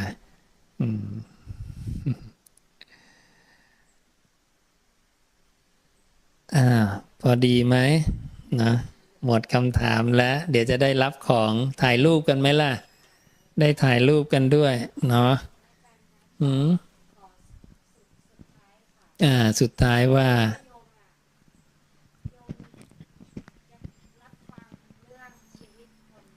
ฮะเรื่องการครองเรือนทำยังไงสามีภรรยาจะไม่ทะเลาะอยู่ด้วยกันแบบเข้าใจกันเพราะเวลาอยู่ด้วยกันมันต้องมีมันก็ขี้เกียจก็เปลี่ยนกันทำงานอะไรขอธรรมะแบบขอธรรมะสำหรับคู่สมรสใช่ไหมสามีภรรยามีไหมแผ่นพับเนาะลองไปเช็คดูเดี๋ยวจะได้แจกแผ่นพับคู่มือคู่สมรสนะเห็นไหมว่าพระเจ้าเราสอนทุกเรื่อง สอนไว้หมดจนสามารถรวบรวมมาเป็นพระสูตรคู่สมรสได้นะต้องเป็นสามีภรรยากันเนี่ยต้องให้เกียรติกันต้องซื่อสัตย์นะไม่ประพฤตินอกใจนะให้เกียรติยกย่องไปดูในทิศ6เดี๋ยวคารวะชั้นเลิศวันนี้ที่แจกไปจะมีเรื่องทิศ6นะในทิศ6เนี่ยจะมีไปดูหน้าที่ของภรรยาต่อสามีแล้วก็สามีต่อภรรยาเพราะจะมีหน้าที่ของมารดาบิดากับบุตรบุตรต่อมารดาบิดาหน้าที่ของเราคฤหัสถ์ต่อสมณพราหมณ์สมณพราหมณ์ต่อคฤหัสถ์หน้าที่ของนายต่อบ่าวบ่าวต่อนายนะมิตรสหายต่อกันต้องทำหน้าที่อย่างไรเนี่ยพระเจ้ามีจัดบอกไว้หมดและถ้าเราทำตรงในหน้าที่นี้แล้วเนี่ยก็ชื่อว่าป้องกันภัยในทิศทั้งปวงนะอันตรายในทิศทั้งปวงก็จะไม่มากระทบกับเราก็จะไม่เกิดการทะเลาะเบาะแวงนะแล้วก็สิ่งที่เราควรกระทำเนี่ย4 ข้อเพื่อให้ สามีภรรยาอยู่กันได้ทั้งในภพนี้แล้วก็สัมปรายะก็คือ 1. ศรัทธาให้เสมอกัน 2. ศีลให้เสมอกัน 3. จาคะให้เสมอกัน 4. ปัญญาให้เสมอกันปัญญาในที่นี้ก็คือการที่เราฝึกละนิวรณ์5ฝึกละอกุศล5อย่างกามฉันทะพยาบาทถีนมิทธะความง่วงเหงาหานอนอุทธัจจกุกุจจะความฟุ้งซ่านวิจิกิจฉาความสงสัยลังเลอกุศล5อย่างหรือการพยาบาทเบียดเบียนเนี่ยถ้าเราฝึกละเรื่อยๆเนี่ยปัญญาทุกประเภทจะเกิดนะก็เรียกว่าเรามีปัญญาเสมอกันเพราะเราฝึกละอกุศลเรื่อย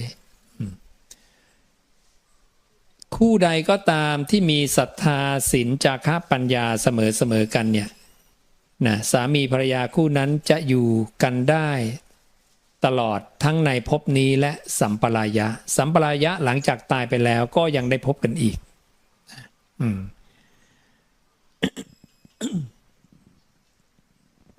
นี่ก็เป็นข้อธรรมพื้นฐานนะที่เราจะได้นำไปประพฤติปฏิบัตินะมีไหมมีเหรออ๋อมีพอดีเลยคู่มือคู่สมรสแจ๋วเลยนะดูทิศเบื้องหลังนะภรรยาเป็นทิศเบื้องหลังข้าบดีบุตรทิศเบื้องหลังคือภรรยาอันสามีพึงปฏิบัติต่อโดยฐานะ5ประการคือสามีจำไว้ดีๆนะ 5 ข้อนะ1ด้วยการยกย่องนะต้องยกย่องภรรยาเข้าใจไหมนี่คือการทำหน้าที่อย่างถูกต้องข้อที่1ข้อที่2ด้วยการไม่ดูหมิ่นนะยกย่องด้วยไม่ดูหมิ่นด้วยนะ3ด้วยการไม่ประพฤตินอกใจ นะ4ด้วยการมอบความเป็นใหญ่ในหน้าที่ให้นะมอบความเป็นใหญ่ในหน้าที่ภรรยามีหน้าที่อะไรก็มอบความเป็นใหญ่เฝ้าบ้าน นะก็มอบความเป็นใหญ่ให้เขาดูแลบ้านช่องให้ดีเก็บเงินนะอันนี้นะสามีให้ภรรยาเก็บเงินทองฝากเงินทองไว้นะข้อ5นะด้วยการให้เครื่องประดับนะมีไหมเคยให้เครื่องประดับภรรยาสักครั้งหรือยังจะยังไม่เคยกลับไปให้ซะนะจะได้มีฝ่ามืออันชุ่มนี่คือ5ข้อนะหน้าที่ที่สามีพึงปฏิบัติต่อโดยฐานะ5ประการทีนี้หน้าที่ที่ภรรยาต้องปฏิบัติภรรยาอันสามีปฏิบัติต่อโดยฐานะ5ประการเหล่านี้แล้วย่อมอนุเคราะห์สามีโดยฐานะ5ประการคือ1จัดแจงการงานดี2สงเคราะห์คนข้างเคียงดีนะเวลาญาติสามีมาเพื่อนฝูงสามีมาช่วยสงเคราะห์หน่อยหาข้าวน้ำอะไรต่ออะไรให้ทานนะเนี่ยสงเคราะห์คนข้างเคียงดี3ไม่ประพฤตินอกใจ4ตามรักษาทรัพย์ที่มีอยู่แสดงว่าให้ภรรยาเป็นผู้รักษาทรัพย์นะก็รักษาทรัพย์ดีๆนะ5ขยันขันแข็งในการงานทั้งปวงต้องขยันด้วยนะเมื่อเป็นดังนี้ทิศเบื้องหลังนั้นเป็นอันว่ากุลบุตรนั้นปิดกั้นแล้วเป็นทิศที่เกษมไม่มีภัยเกิดขึ้นนะทิศเบื้องหลังคือภรรยานะก็คงจะได้ธรรมะได้บุญกุศลกันไปครบถ้วนกระบวนความนะสำเร็จประโยชน์ของการมาในครั้งนี้เนาะนั่นแหละสิ่งเนี้ยสำคัญที่สุดเนี่ยได้ไปแค่เนี้ยคือคุ้มค่าแล้วได้ประโยชน์สูงสุดแล้วนะการได้มาเยี่ยมเยียนสมณะไม่ขาดการเยี่ยมเยียนภิกขุนี่พระเจ้าบอกว่าเป็นเหตุไม่เสื่อมนะของอุบาสกเนี่ยอุบาสิกาเนี่ยเราจะไม่เสื่อมถ้าเราไม่ขาดการเยี่ยมเยียนภิกขุไม่ขาดการฟังพระสัทธรรมเราจะไม่เสื่อมนะแล้วเราก็แสดงถึงความศรัทธานะด้วยการฟังธรรมการมีจาคะนะเราก็ครบถ้วนเลยนะก็จะได้อิ่มเอมในบุญกุศลที่ได้ทำใน วันนี้ในโอกาสนี้นะก็ขออนุโมทนากับพวกเราทุกคนนะที่ได้มานะสั่งสมสุตตะในคำของตถาคตมากระทำกิจเนื่องด้วยการฟังกระทำกิจเนื่องด้วยความเป็นผู้สูตรแทงตลอดอย่างดีด้วยทิฏฐิแล้วก็ได้มานะถวายทานทำบุญถวายทานนะแก่สมณะนะได้มาประพฤติธรรมได้มาประพฤติสม่ำเสมอสร้างกุศลทำบุญก็ขอให้เป็นเหตุเป็นปัจจัยพวกเราได้รับอานิสงส์ตามที่พระผู้มีพระภาคได้ทรงบัญญัติไว้คือเป็นผู้ไปทางเจริญไม่ไปทางเสื่อมถึงความเจริญอย่างเดียวไม่ถึงความเสื่อมได้ความเป็นโสดาบันสำเร็จมรรคผลนิพพานในอนาคตการอันใกล้โดยทั่วกันทุกท่านทุกคนเทินทุกคนเทินทุกคนเทินทุกคนเทินทุกคนเทิน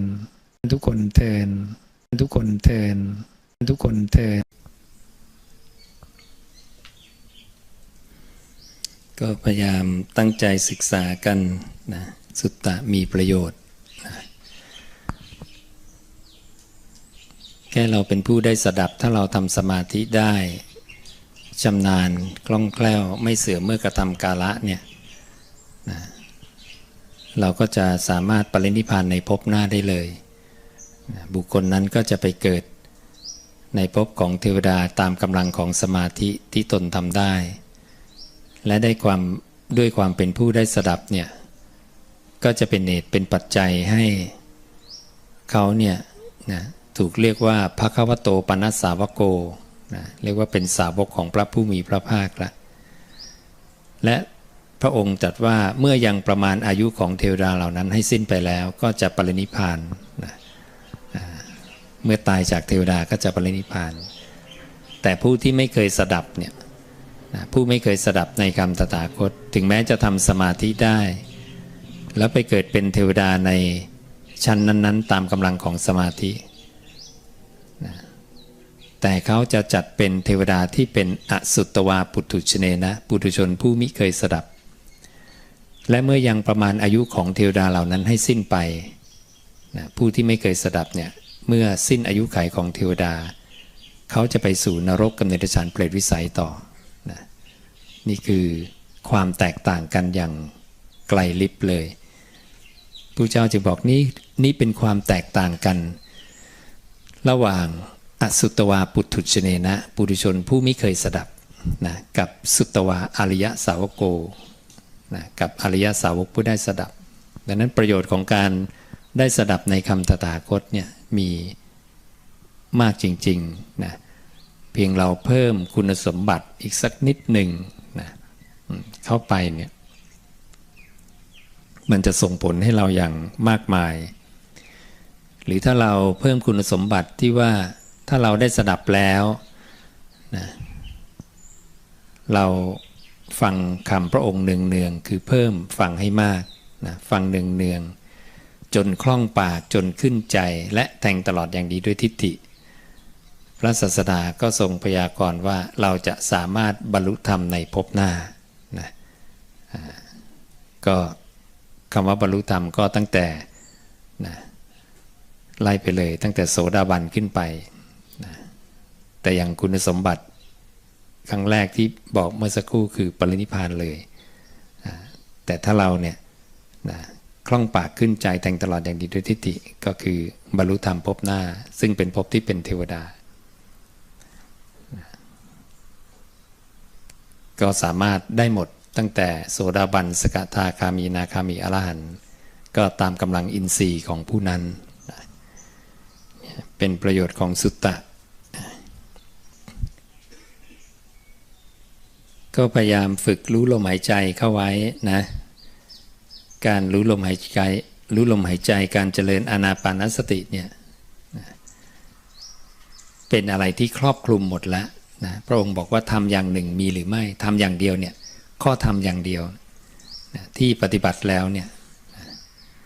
สามารถที่จะทำมรรค8ให้ครบทำสติปัฏฐาน4ให้ครบทำโพธิปักขิยธรรมให้ครบนะและเป็นไปเพื่อการปรินิพพานเป็นไปเพื่ออรหัตผลเป็นไปเพื่อการสิ้นอาสวะเป็นไปเพื่อการหลุดพ้นเนี่ย พุทธเจ้าบอกอานาปานสตินะอานาปานสติอานาปานสตินี้ก็จัดเป็นกายคตาสตินะเป็นส่วนหนึ่งของกายคตาสติด้วยเพราะอะไรเพราะว่าลมหายใจของเราเนี่ยพระองค์บอกว่าเป็นกายอันหนึ่งในกายทั้งหลายพระองค์บอกภิกขุทั้งหลายลมหายใจเข้าและลมหายใจออกนี้ชื่อว่าเป็นกายอันหนึ่งในกายทั้งหลายเพราะเหตุนั้นในเรื่องนี้ภิกขุนั้นย่อมชื่อว่าเป็นผู้ตามเห็นกายในกายอยู่เป็นประจำมีความเพียรเผากิเลสมีสัมปชัญญะมีสตินำอภิชฌาและโทมนัสในโลกออกเสียได้นะพระสูตรนี้ก็จะจัดเป็นกายานุปัสสนาสติปัฏฐานและอีกพระสูตรหนึ่งก็จะบอกว่า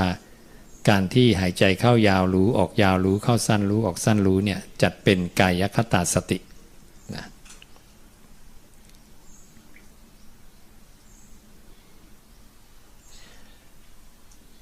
อานาปานสติสามารถละสังโยชน์ได้ทุกชนิดและขณะที่เราเจริญอานาปานสติเนี่ยเป็นการทำลายสังโยชน์เบื้องสูงโดยตรงเลยนะสังโยชน์เบื้องสูงในส่วนไหน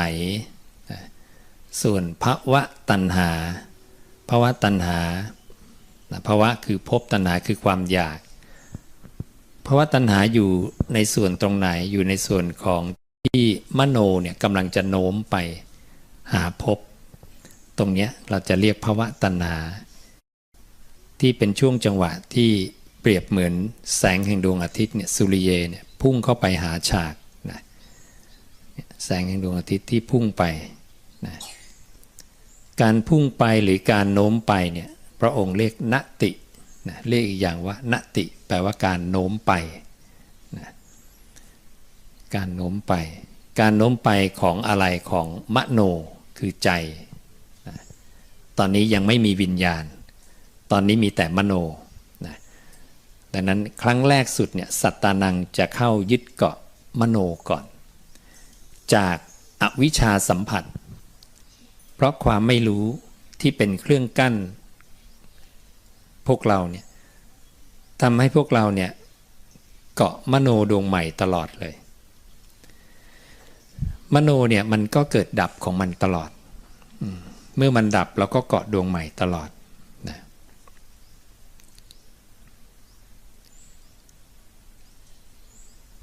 เราเกาะดวงใหม่เพราะอะไรเพราะเรามีฉันทะความพอใจในมโน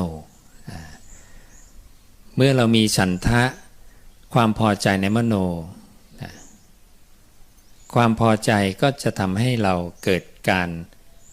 ตนีเกิดการหวงนะและเป็นอุปทานการยึดติดและนั่นคือเราไม่ปล่อยวางเราปล่อยเพราะมโนมันดับพอมโนดับปุ๊บมโนในโลกธาตุก็เกิดดับอยู่ตลอดเวลาสัตตานังก็จะเกาะดวงใหม่นะพระองค์จึงเรียกตรงนี้ว่าเป็นความตระหนี่นะเป็นความตระหนี่ดังนั้นความตระหนี่ที่พระองค์หยิบมาในตำแหน่งอวิชชาเนี่ยคือประเด็นนี้เข้าใจไหมคือหวงมโนนะอยากได้มโน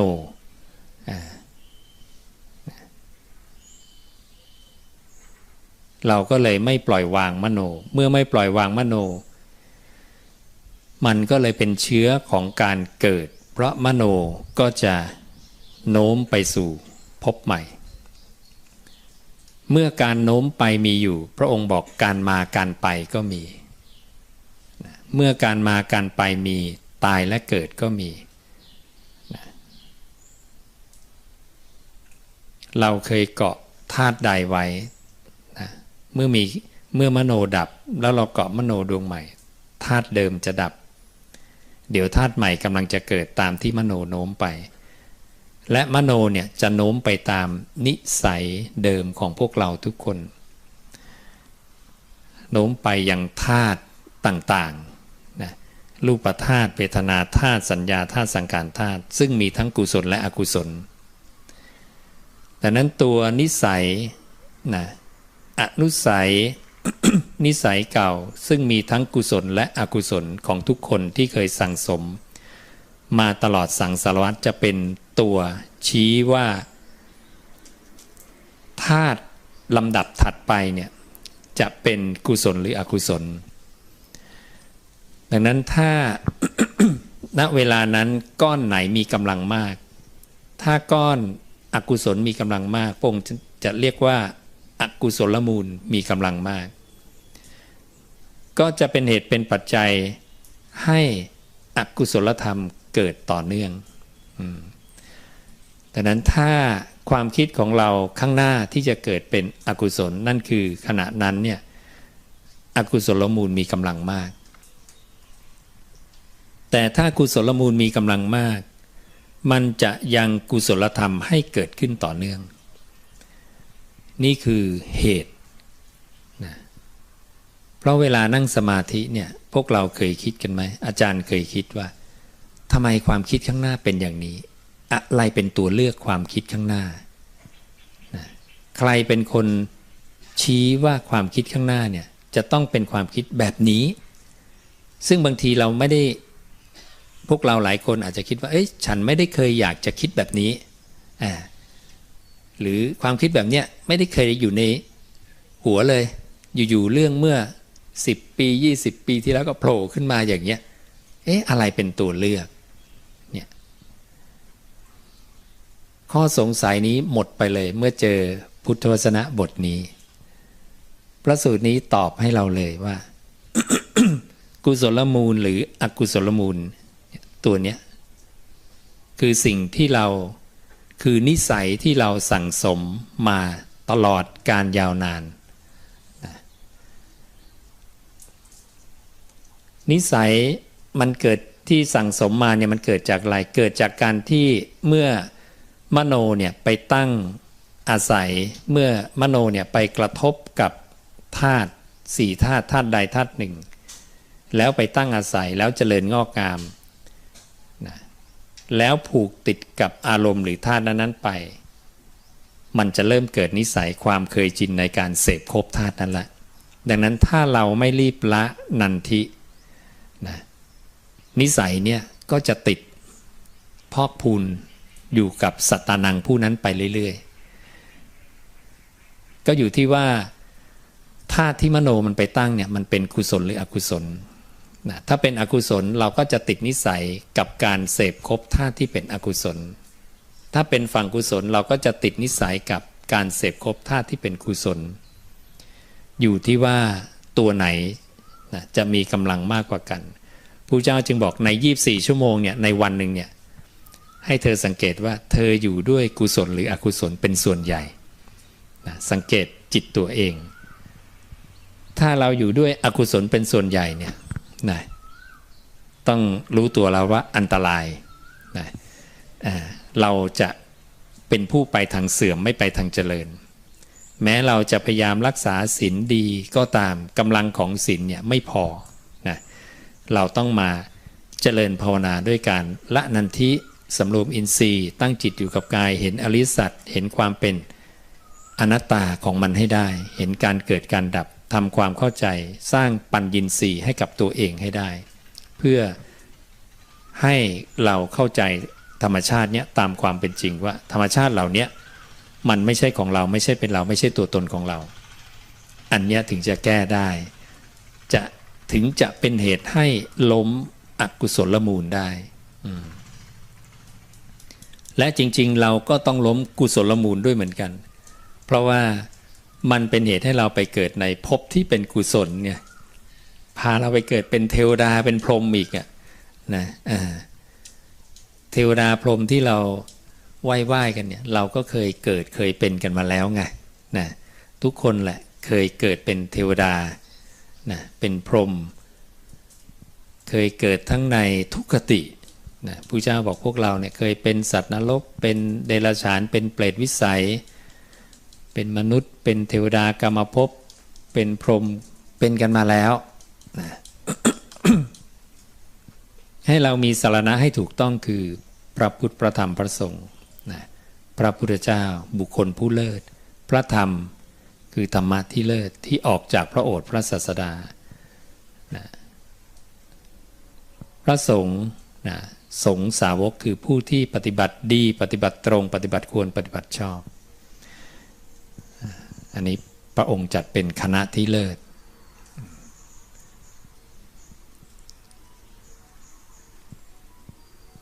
ดังนั้นเมื่อเราสังเกตจิตของเราเนี่ยถ้าเราอยู่กับกุศลเกิดกุศลเรื่อยๆพระเจ้าก็ให้เสพคบอยู่กับกุศลนั่นแหละนะก็ให้อยู่ตรงนั้นได้แต่ถ้าอกุศลเราทำเกิดเพราะอกุศลมูลมีกำลังมากให้เรารีบละรีบทิ้งให้ไวเหมือนไฟกำลังลุกไหม้เสื้อผ้าเราต้องรีบดับนะ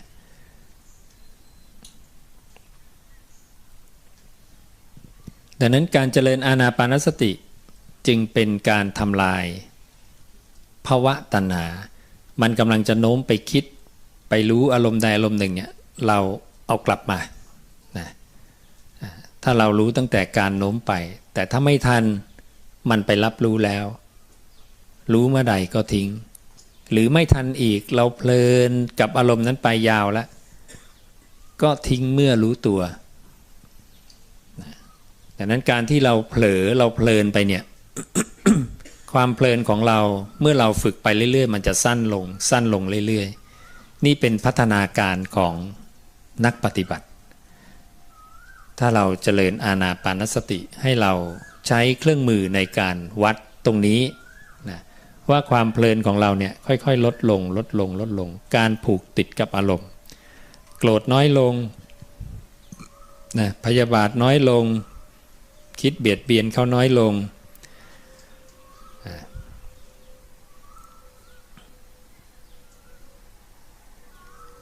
ทุกอย่างนะจะเป็นการผูกติดกับกุศลอกุศลก็ตามก็จะค่อยๆลดลงไปเรื่อยๆแต่อันดับแรกให้จัดการผู้เจ้าให้จัดการกับอกุศลก่อนแล้วอยู่กับกุศลนะความคิดที่เป็นอกุศลรีบละรีบทิ้งถ้ายังทิ้งความคิดได้ไม่หมดก็ให้ดึงกลับมาคิดเรื่องกุศลไม่เป็นไรนะดีระดับหนึ่งแต่ดีที่สุดคือไม่คิดถึงสิ่งใดไม่ดำริถึงสิ่งใดนั่นดีที่สุดนะเพื่อไม่ให้มีภพไม่มีการเกิดเลยแต่พอเราทิ้งความคิดไปเรื่อยๆเนี่ยมันจะรู้สึกฝืนนะฝืนนั่นคือเรากำลังฝืนกิเลสตัวใหญ่เลยนะสังโยชน์เบื้องสูงคือฝืนความอยากในการไปสู่ภพคือภวตัณหาตัวเนี้ยนะถ้าเราเข้าใจอย่างเงี้ยเราจะรู้ว่าอ๋อทำไมมันถึงอึดอัดเวลาอยู่กับลมหายใจมันถึงอยากไปคิดอ๋อนะเนี่ยเราจะเข้าใจก็ทำตามกำลังนะถ้าฝืนสักพักหนึ่งแล้วไม่ไหวก็ดึงมาคิดเรื่องกุศลก่อนดึงมาคิดเรื่องกุศลนี่กุศลที่เราควรคิดเนี่ยผู้เจ้าก็มีเรื่องให้เราเลือกเช่นให้เราคิดในเรื่องของปฏิจจสมุปบาทโธให้พิจารณาโดยความเป็นธาตุเป็นอายตนะเราประกอบด้วยธาตุสี่ดินน้ำไฟลมอายตนะเราเป็นยังไงมีกี่ช่องทางมีตาหูจมูกลิ้นกายใจนะพิจารณาโดยความเป็นปฏิจจสมุปบาทโธว่าเพราะอะไรมีอะไรจึงมีเช่นเพราะผัสสะมีนะเวทนาจึงมีเราไม่พอใจตรงนี้เพราะอะไรเพราะตาไปเห็นรูปที่ไม่น่าพอใจเพราะหูไปฟังเสียงที่ไม่น่าพอใจนี่เกิดจากผัสสะมีเวทนาเลยมีมันเป็นอย่างนี้นี่เองสิ่งนี้มีสิ่งนี้จึงมีนะนี่คือหลักในการพิจารณาใคร่ควรนะการใคร่ควรอย่างนี้เป็นส่วนประกอบแห่งวิชาจะเกิดขึ้นนะแล้วเราก็จะเริ่มคุ้นเคยกับการคิดที่เป็นกุศลเรื่อยๆนะตัวนี้ก็จะเป็นประโยชน์มันก็จะสั่งสม เป็นกุศลมูลต่อไปนะซึ่งจะทำให้กุศลธรรมเกิดต่อเนื่อง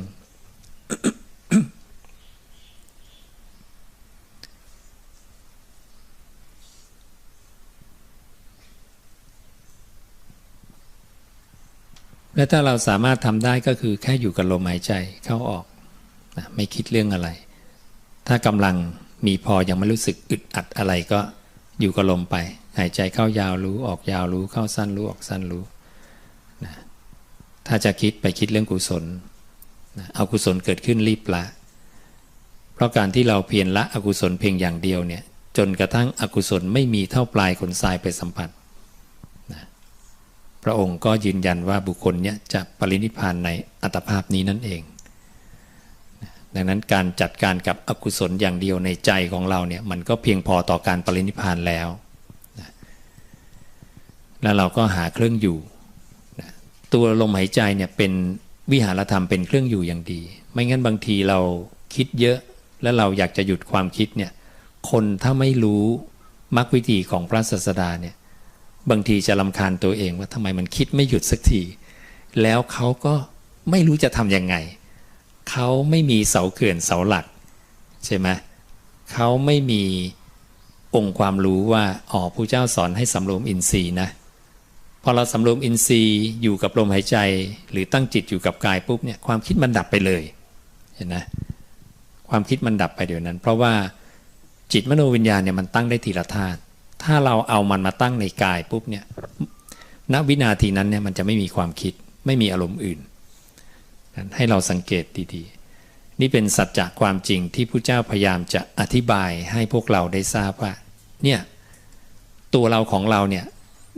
ระบบตัวเราของเราเนี่ยมันทำงานกันอย่างนี้นะมันเป็นอย่างนี้นะ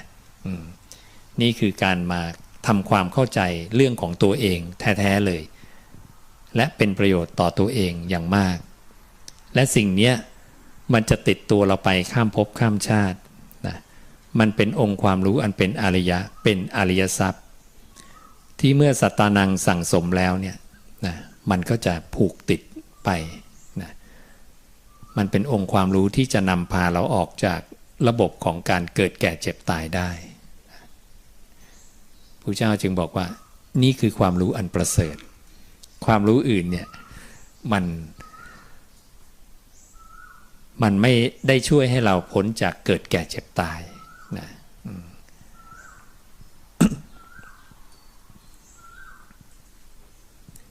ก็พยายาม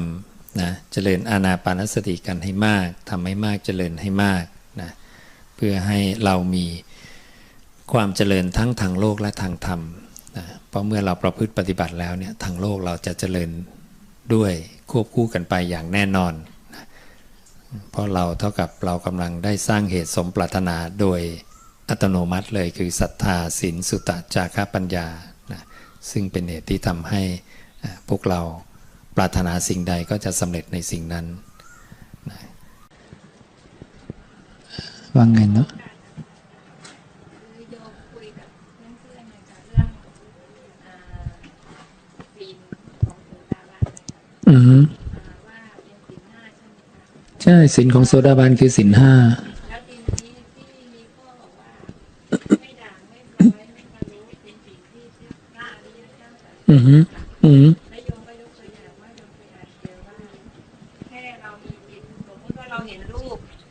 อย่างเงี้ยค่ะเราเห็นรูปแล้วเรามีความพอใจในรูปอย่างเงี้ยหน่อยหนึ่งอ่ะนี่ก็ด่างแล้วอะไรอย่างเงี้ยนั่นเป็นความด่างพร้อยของพรหมจรรย์การประพฤติปฏิบัติก็รวมไล่ไปตั้งแต่กายวาจาแล้วก็ใจไงนะนี่เราจะเอาระดับไหนอ่ะใช่ไหมก็จะมีความละเอียดไปถึงใจนะเพราะตัวกามจริงๆมันอยู่ที่ตัวใจไงใช่ไหมค่ะพระเจ้าก็ต้องรวมหมดรวมส่วนอนุสัยด้วยอย่างนี้นั่นเป็นความแบบว่าละเอียดที่สุดค่ะอันนี้ก็รวมกับศีล5ด้วยใช่ไหมคะก็ตัวศีล5ถ้าเราคุมกายคุมวาจาในแบบศีล5เนี่ยซึ่งเป็นศีลที่เป็นศีลที่เป็นไปเพื่อสมาธิเพราะศีลคือข้อประพฤติกายกับวาจานี่เราประพฤติกายยังไงวาจายังไงมันทำให้สมาธิเกิด ก็คือต้องศีลห้าเพราะมันเป็นเหตุแห่งความไม่เดือดร้อนใจวิปัสสิสารมันจะไม่มีความเดือดร้อนใจอย่างนี้มันก็ทำให้สมาธิเกิดดีขึ้นแต่ศีลอย่างอื่นเช่นไปไหว้ดวงจันทร์ดวงอาทิตย์ไปเดินลงสู่น้ำในเวลาเช้ากลางวันเย็นไม่ได้เป็นไปพร้อมเพื่อสมาธิไม่ได้เป็นที่รักของอริยะอย่างนี้แต่ที่บอกว่าเรามีจิตน้อมไปนิดนึงนี่ไอ้นี้เกี่ยวกับศีลห้าไหมคะศีลมันเป็นข้อประพฤติกายกับวาจาไงค่ะถ้าโยมจะเอาทางใจอย่างนี้ภิกขุเกิดคิดอยากได้ของใครนี่ปาราชิกเลยก็เสร็จเลยค่ะใช่ไหมค่ะอันนี้คือละเอียดลงไปใช่ไหมคะใช่ใช่เพราะฉะนั้นวิธีแก้ตรงนั้นทำยังไงเวลาจิตหลุดไปคิดละนันทิต้องทิ้งนั่นคือวิธีแก้ใช่ไหมแต่ไม่ใช่ว่ามีอาบัติมีความผิดตามแบบของศีลใช่ไหมก็ต้องแยกเป็นอันเจ้าค่ะสาธุค่ะไม่งั้นจิตโยมแกว่งนิดเดียวอ้าวเสร็จเลยนะอย่างอนันตริยกรรมนี่ใช่ไหมจิตแกว่งนิดเดียวยังไม่ทันได้ไปทำเลยอ้าวเป็นแล้วเหรออย่างนี้นะมันก็ใช้การทิ้งละนันทิทิ้งไปนะอกุศลเกิดขึ้นในใจปุ๊บต้องทิ้งให้เร็วดุจกระพริบตา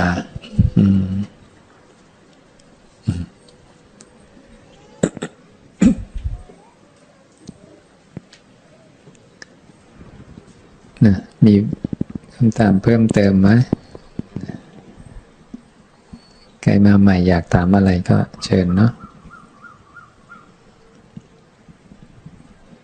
กราบนมัสการพระอาจารย์ครับขอโอกาสครับในฐานะวันแม่วันนี้ครับผมจะเมตตาให้พระอาจารย์เมตตารบกวนสรุปจังหวะของการก้าวลงสู่คันของมารดาที่สอดรับกับจิตมโนวิญญาณนะครับว่าอยู่ในจังหวะไหนอยู่ในจังหวะใดก็คือจังหวะที่แสงพุ่งไปกระทบฉากแสงคือลำแสงคือมโนตัวสุริเยแล้วตัววิญญาณคือรัศมีที่เกิดขึ้นบนฉากเหมือนรอยแดดที่เกิดขึ้นบนฝาเรือนฝาเรือนคือพิติบาลีใช้คำว่าพิติแปลว่าฝาเรือนขณะนั้นเนี่ยวิญญาณปรากฏถูกต้องไหมถูกต้องครับรัศมีปรากฏการก้าวลงสู่คันเนี่ยประเด็นนี้มันไปอยู่ในเรื่องของการกำหนดอายุบวชของภิกขุว่าต้อง20แล้ว20จะนับยังไงนับจากการเกิดนะหรือว่านับอยู่ในคันด้วยก็มีปัญหาตรงนี้พระพุทธเจ้าก็เลยบอกว่าปัทมังจิตตังอุปปันนังปัทมังวิญญาณังปาตุปูตังนะพอแรกวิญญาณปรากฏก็คือจิตปรากฏตำแหน่งเดียวกันนะดังนั้นพระผู้มีพระภาคก็บอกนะนับชีวิตตรงนี้ก็เลยให้นับอายุบวชของผู้ที่จะบวชได้เนี่ย20 ปีบริบูรณ์เนี่ยตั้งแต่อยู่ในครรภ์นะนับในครรภ์มารดาด้วย9 เดือนเป็นอย่างนี้ดังนั้นเมื่อรัศมีปรากฏคือวิญญาณังปฏิทิตังนะวิญญาณไปตั้งนะก็คือวิญญาณปรากฏขึ้นและก็คือจิตปรากฏขึ้นในครรภ์มารดาขณะนั้นเริ่มนับชีวิตแล้วเริ่มนับอายุเนี่ยเป็นอย่างนี้ขอบพระคุณครับเชิญไม่ได้เริ่มนับที่เบญจสาขาครับ เป็นอะไรนะเบญจสาขาเบญจสาขามันก็ค่อยๆงอกอ่ะเบญจสาขาจะเกิดยังไงถ้าวิญญาณไม่ไปปฏิทิตังใช่ไหมพระเจ้าบอกว่าอานนท์ถ้าวิญญาณไม่ก้าวลงสู่คันมารดาแล้วไซนามรูปจะปรุงตัวได้หรือไม่ พระอานนท์บอกไม่ได้พระเจ้าบอกถูกต้องดังนั้นปัญจสาขาจะเกิดได้ยังไงจะงอกมาได้ยังไงมันมาจากชิ้นเนื้อก้อนเนื้อพระเจ้าบอกกะละก่อนนะมันต้องเป็นชิ้นเนื้อก้อนเนื้อก่อนแล้วมันถึงจะมีแยกออกมาเป็นอายตนะนะเพราะนั้นการขยายของนามรูปเนี่ยมันขยายได้ด้วยวิญญาณังปฏิทิตังวิญญาณต้องไปตั้งนั้นถ้าวิญญาณไม่ไปตั้งนามรูปปรุงตัวไม่ได้สเต็ปที่สองเนี่ยวิญญาณไปตั้งแล้วพระเจ้าบอกแล้วเกิดแตกสลายไปนามรูปจะปรุงตัวต่อได้ไหมพระอานนท์บอกไม่ได้พระเจ้าบอกถูกต้องนั่นแหละลำดับที่สามวิญญาณไปตั้งแล้วนะแล้วนามรูปปรุงตัวจนเป็นเด็กหญิงเด็กชายแล้วนี่ปรุงตัวจนเท่ากับมีเพศแล้วอะแล้ววิญญาณเกิดแตกสลายนะแสดงว่าจังหวะการแตกสลายของวิญญาณมีจนกระทั่งเพศปรากฏเห็นไหมรู้ว่าเป็นเด็กหญิงหรือเด็กชายแล้วนามรูปจะปรุงตัวต่อได้ไหมพระอานนท์ก็บอกว่าไม่ได้พระเจ้าบอกถูกต้องนี่คือ3ระดับนะดังนั้นแรกจิตเกิดคือแรกวิญญาณปรากฏนับเป็นชีวิตนับอายุตั้งแต่วินาทีนั้นเป็นอย่างนี้นะ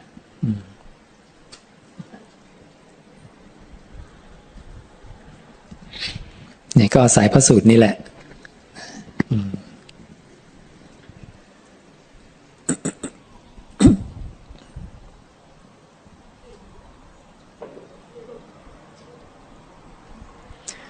จิตกับวิญญาณเนี่ยก็คือตำแหน่งเดียวกันมีการเชื่อม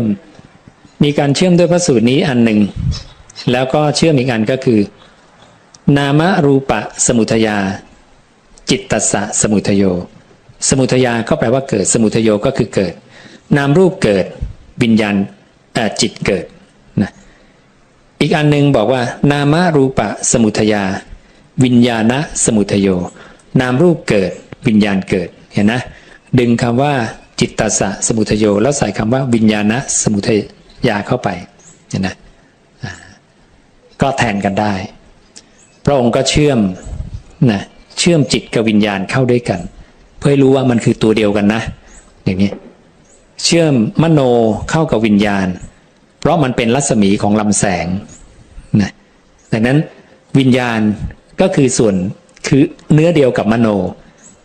เป็นแต่เพียงว่าถ้าไม่กระทบจะไม่มีวิญญาณจะไม่เกิดรัศมีนั่นเอง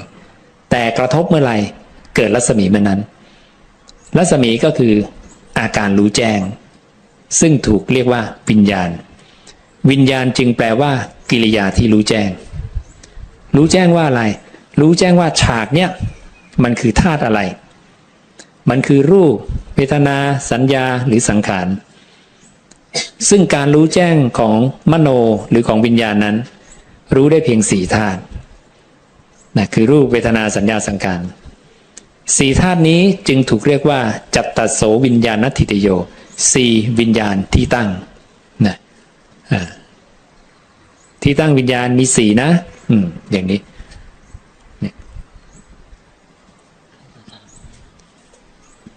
ซึ่งที่ตั้งวิญญาณ4เนี่ยเปรียบเหมือนปฐวีธาตุวิญญาณเปรียบเหมือนเมล็ดเหมือนพืชสดนะพืชอันเกิดจากรากต้นผลยอดเมล็ดคลุมหมดนะ5อย่างพืชสดทั้ง5แล้วพืชเนี้ยถ้าประกอบด้วยปฐวีและอาโปคือน้ำเมล็ดพืชจะเจริญงอกงามได้จึงเรียกว่าวิญญาณประกอบด้วยอาหารนะหรือเมล็ดพืชประกอบด้วยอาหารวิญญาณประกอบด้วยอาหารจึงเรียกว่าวิญญาณังสาหารังสาหารังก็คืออาหารนะหรือประกอบด้วยเหตุปัจจัย2อย่างคือดินกับน้ำนั้นก็ในพระสูตรนี้พระเจ้าก็จะถามสาวกว่าถ้าเมล็ดพืชเนี่ยไม่มีดินไม่มีน้ำงอกได้ไหมสาวกบอกไม่ได้พระเจ้าบอกว่าถ้าเมล็ดพืชมีดินมีน้ำเนี่ยงอกได้ไหมงอกได้ จากนั้นก็เริ่มอุปมานะว่าดินเนี่ยเหมือนที่ตั้งวิญญาณสี่ส่วนเมล็ดพืชเนี่ยนะวิญญาณเนี่ยเปรียบเหมือนพืชสดทั้งห้าแล้วก็บอกว่านันทิราโคเนี่ยหรือนันทิราคะเปรียบเหมือนน้ำอาโปธาตุจากนั้นสี่ยังไม่ได้ขยายความว่าจัตตโสวิญญาณทิติโยสี่คืออะไรจัตตโสแปลว่าสี่เนี่ยองค์ก็เลยไล่ทีละลำดับวิญญาณอาศัยรูปตั้งอยู่ก็ตั้งอยู่ได้เป็นวิญญาณที่มีรูปเป็นอารมณ์มีรูปเป็นที่ตั้งอาศัยมีนันทิเป็นที่เข้าไปซ่องเสพก็ถึงความเจริญงอกงามไพบูรย์ได้นะเริ่มใหม่อีกวิญญาณอาศัยเวทนาตั้งอยู่ก็ตั้งอยู่ได้เป็นวิญญาณที่มีเวทนาเป็นอารมณ์มีเวทนาเป็นที่ตั้งอาศัยมีนันทิเป็นที่เข้าไปซ่องเสพก็ถึงความเจริญงอกงามไพบูรย์ได้แล้วก็ไล่สัญญาสังขาร4ตัวพอดีเพื่อขยายคำว่าจัตตโส4คืออะไร4คือนี่1 2 3 4รูปเวทนาสัญญาสังขารนะดังนั้นวิญญาณก็รู้ได้แค่4ธาตุนี้เท่านั้นรู้อย่างอื่นไม่ได้โสดาบันก็เลยเป็นผู้ที่สามารถสังเกตได้ว่าวิญญาณนั้นเนี่ยไปรู้อะไรได้บ้างคุณสมบัติอย่างหนึ่งของโสดาบันก็คือจะรู้ว่าวิญญาณไม่เวียนเลยไปจาก4ธรรมธาตุนี้รู้ได้แค่นี้เราสังเกตการรู้ของวิญญาณหรือจิตเนี่ยหลุดจากลมหายใจไปรู้อะไรมันจะรู้อยู่แค่นี้ไม่คิดอดีตก็ไปปรุงอนาคตไปรู้สึกสุขทุกข์พอใจไม่พอใจกลับมารูปวนอยู่แค่นี้ตลอดชีวิตของเรามันจะไม่เลยจากนี้ไปได้นี่เนี่ยเป็นสัจจะที่ทุกคนพิสูจน์เองได้เพียงพระพุทธเจ้ามาชี้นิดนึงแต่ถ้าไม่มีพระพุทธเจ้าชี้เราก็ดูไม่ออกไม่รู้จะดูอะไรไม่มีกรอบในการดูเนี่ยนี่คือความสำคัญของความเป็นพระพุทธเจ้าที่ชี้ตำแหน่งดูตรงนี้นะดูตรงนี้นะทำอย่างนี้นะก่อนจะดูจะเห็นต้องทำยังไงทำจิตมีอารมณ์มันเดียวเป็นหนึ่งนะอยู่กับกายเข้าไว้ทำไมต้องอยู่กับกายเพราะกายจะได้รับการรักษาอยู่กับอย่างอื่นได้ไหมได้แต่กายจะไม่ได้รับการรักษากายจะพังเร็วจิตออกจากตรงไหนตรงนั้นคือดับทุกครั้งที่โยมไปคิดจิตไม่อยู่ในกายจิตไม่อยู่ในกายรูปดับนะกายจะแตกทำลายได้ง่ายดังนั้นพระศาสดาก็ให้รักษากายไว้ก่อนเอาจิตมาตั้งไว้ในกายนะเรียกว่ากายคตาสติทำให้มากเจริญให้มากกระทำให้เป็นญาณญาณพาหนะไม่ใช่ญาณนะคือความรู้นะญาณพาหนะเป็นญาณดุจเครื่องนำไปอาศัยกายเนี่ยเป็นญาณพาหนะดุจเครื่องนำไปเอาจิตมาตั้งอาศัยเพียรตั้งไว้เนืองๆเอาจิตมาตั้งไว้ที่กายเนืองๆเพียรเสริมสร้างโดยรอบคอบเพียรปรารภสม่ำเสมอด้วยดีให้ทำอย่างสม่ำเสมอติดต่อเนื่องตลอดดังนั้นหน้าที่โยมไม่ต้องคิดอะไรพอศรัทธาพุทธเจ้าแล้วเข้าใจแล้วลำดับขั้นตอนดึงจิตอยู่กับกายแค่นี้ตลอดบ่อยๆนึกขึ้นได้ดึงกลับมาเป็นเหตุอายุยืนด้วยเพราะเมื่อกายโยมได้รับการรักษาก็เหมือนตัวเรือนที่หลังคาไม่รั่วฝนตกมาตัวเรือนไม่เปียกแฉะเวลาไม่ตั้งจิตไว้ในกายหลังคารั่วละตัวเรือนเปียกแฉะตัวเรือนจะผุพัง หรืออีกอุปมาหนึ่งก็คือพระองค์บอกว่าเหมือนการโยนอะไรก้อนหินใหญ่ๆเนี่ยลงไปในกองดินเปียกก้อนหินนั้นจะได้ช่องในกองดินเปียกนะนี่คืออุปมาของการไม่ตั้งจิตไว้ในกาย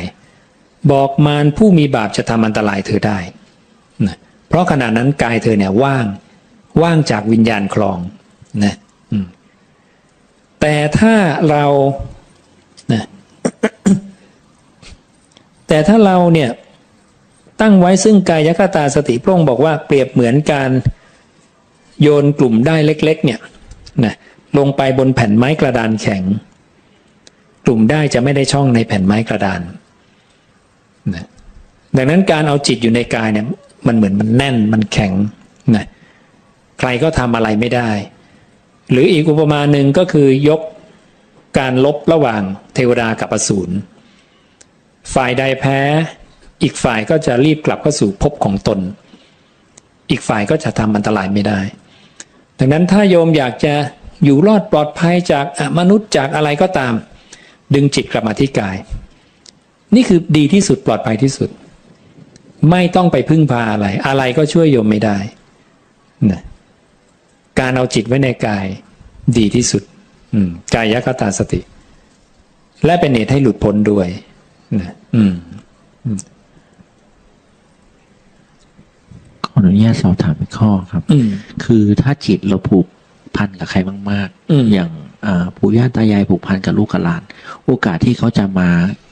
กำเนิดในคันของลูกหลานเหล่านั้นเป็นไปได้สูงไหมครับเราผูกแต่เขาไม่ได้ผูกอะ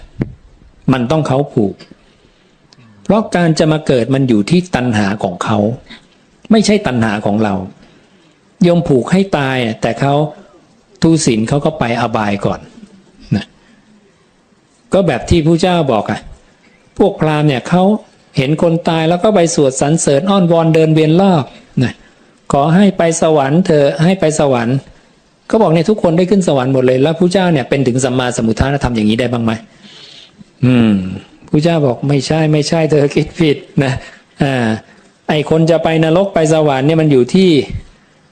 กุศลกรรมบท10หรืออกุศลกรรมบท10คนที่ตายเนี่ยถ้าทำอกุศลกรรมบท10ต่อให้คนไปสวดสรรเสริญอ้อนวอนเดินเวียนรอบคนนี้ก็ยังไปนรกอยู่ดีนะ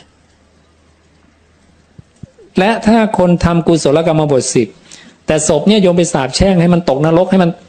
ไปอบายทุกติไอ้นี่ก็ยังไปสวรรค์อยู่ดี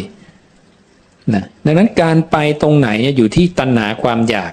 นะอนุสัยของเขาเสพครบอะไรมากเขาเสพครบอกุศลมากจิตจะน้อมไปตามนั้นนะอยู่ที่นิสัยเราเหมือนเราดูหนังบ่อยๆดูทีวีบ่อยๆลองนั่งสมาธิฟุ้งเละเทะเลยนะเพราะพระเจ้าบอกการดูการละเล่นนะเป็นข้าศึกต่ออินทรีย์สังวรโยมจะสังวรสำรวมอินทรีย์แต่โยมดูการละเล่นเรื่อยๆเรียบร้อยมันจะฟุ้งนั่งสมาธิก็คิดแต่เรื่องสารพัดเลยเอาลงยากก็เลยต้องป้องกันทางกายทางวาจานะกิจกรรมต่างๆของกายกับวาจานะพระเจ้าถึงให้คุมวาจาคุมกายให้ถูกต้องจะทำให้มัน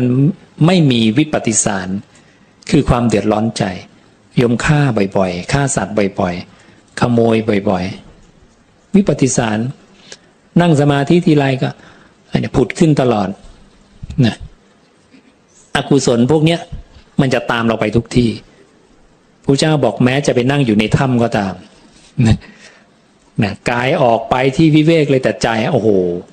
ไปฆ่าเขามาไปขโมยไปทำไม่ดีเนี่ยพระเจ้าเรียกทวงหนี้มีหนี้เป็นการกู้หนี้นะบุคคลผู้กู้หนี้แล้วย่อมถูกทวงนะการถูกทวงหนี้เป็นทุกข์ของคนในโลกเนี่ยไปอยู่ในถ้ำนั่งสมาธิโอ้โหโดนทวงหนี้แล้วนะคิดตลอดเลยเพิบใช่ไหมตายอย่างเดียวนะจิตเราเองไม่ได้มีใครมาควบคุมสั่งการให้เราไปนรกไปสวรรค์เลยเรายึดเองทำเองไปเองเนาะมีคนที่รู้จักนะคือจิตเขาอ่ะนึกถึงแต่เรื่องฆ่าตัวตายเสมอเราจะสามารถทำให้เขาคลายกังวลตรงนี้หรือถอนจากจุดนี้ได้อย่างไรหมายถึงอยากฆ่าตัวเองตายใช่ไหมใช่ครับไปบอกเขาอย่ารีบตายก่อนได้โสดาบันนะเขาเป็นโสดาบันก่อนเขาก็จะหัวเราะเวลาหมายถึงว่าเวลาเราบอกว่าตายไปเดรัจฉาน500 ชาติเขาก็จะยิ้มหัวเราะไม่เป็นไรถ้ามันตายแล้วบอกเดี๋ยวเอาพุทธะไปให้เขาฟังแต่กลัวไปตายก่อนเราไม่รู้เนาะ ก็ค่อยๆให้ความรู้เขาสินะค่อยๆให้ความรู้เขาคือเราก็ต้องค่อยๆให้เหตุผลคือคนเราไม่เชื่อเรื่องโลกนี้โลกหน้าเนี่ยเพราะไม่รู้เรื่องของสักกายะบางทีมันเป็นที่สัญญาเก่าเขาไหมครับเป็นแค่สัญญาเก่าเขาไม่ทิ้งอารมณ์ไงเมาหมกกับเรื่องเก่าๆเรื่องอารมณ์สารพัดที่เขาติดอยู่นะพระศาสดาจึงให้ละนันทิไงนั้นถ้ามาฝึกละนันทิพวกนี้ไม่มีฆ่าตัวตายหรอกนะสบายไม่ค่อยมีอะไรในหัวให้เขาอยู่กับลมหายใจแล้วเขาจะมีความสุขบอกลองสิอยู่กับลมหายใจสักพักหนึ่งนาที2 นาทีก็มีความสุขแล้วคนเราเนี่ยถ้าหยุดคิดมันเริ่มมีความสุขแล้วมันคิดเยอะพอคิดเยอะมันไม่รู้วิธีที่จะหยุดคิดอีกนะมันก็เลยเครียดนะ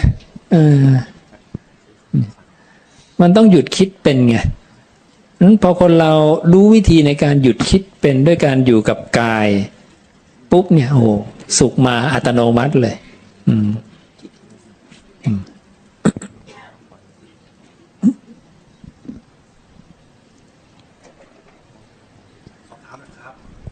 เชิญใช้ชีวิตประจำวันนะครับเกิดสภาวะที่ชอบคิดฟุ้งซ่านจับจดเหมือนกับเขาเรียกว่าอาการเหมือนกับเพ่งต่างๆนะครับบางครั้งรู้ทันแต่พอดึงกลับมาแล้วมันเกิดสภาวะปวดศีรษะหรือว่าเขาเรียกมันเหมือนกับไม่ผ่อนคลายครับจะทำยังไงให้มันเร็วให้มันปล่อยได้เร็วขึ้นแล้วก็ผ่อนคลายด้วยใช่ครับจับนกแรงไปพระเจ้าสอน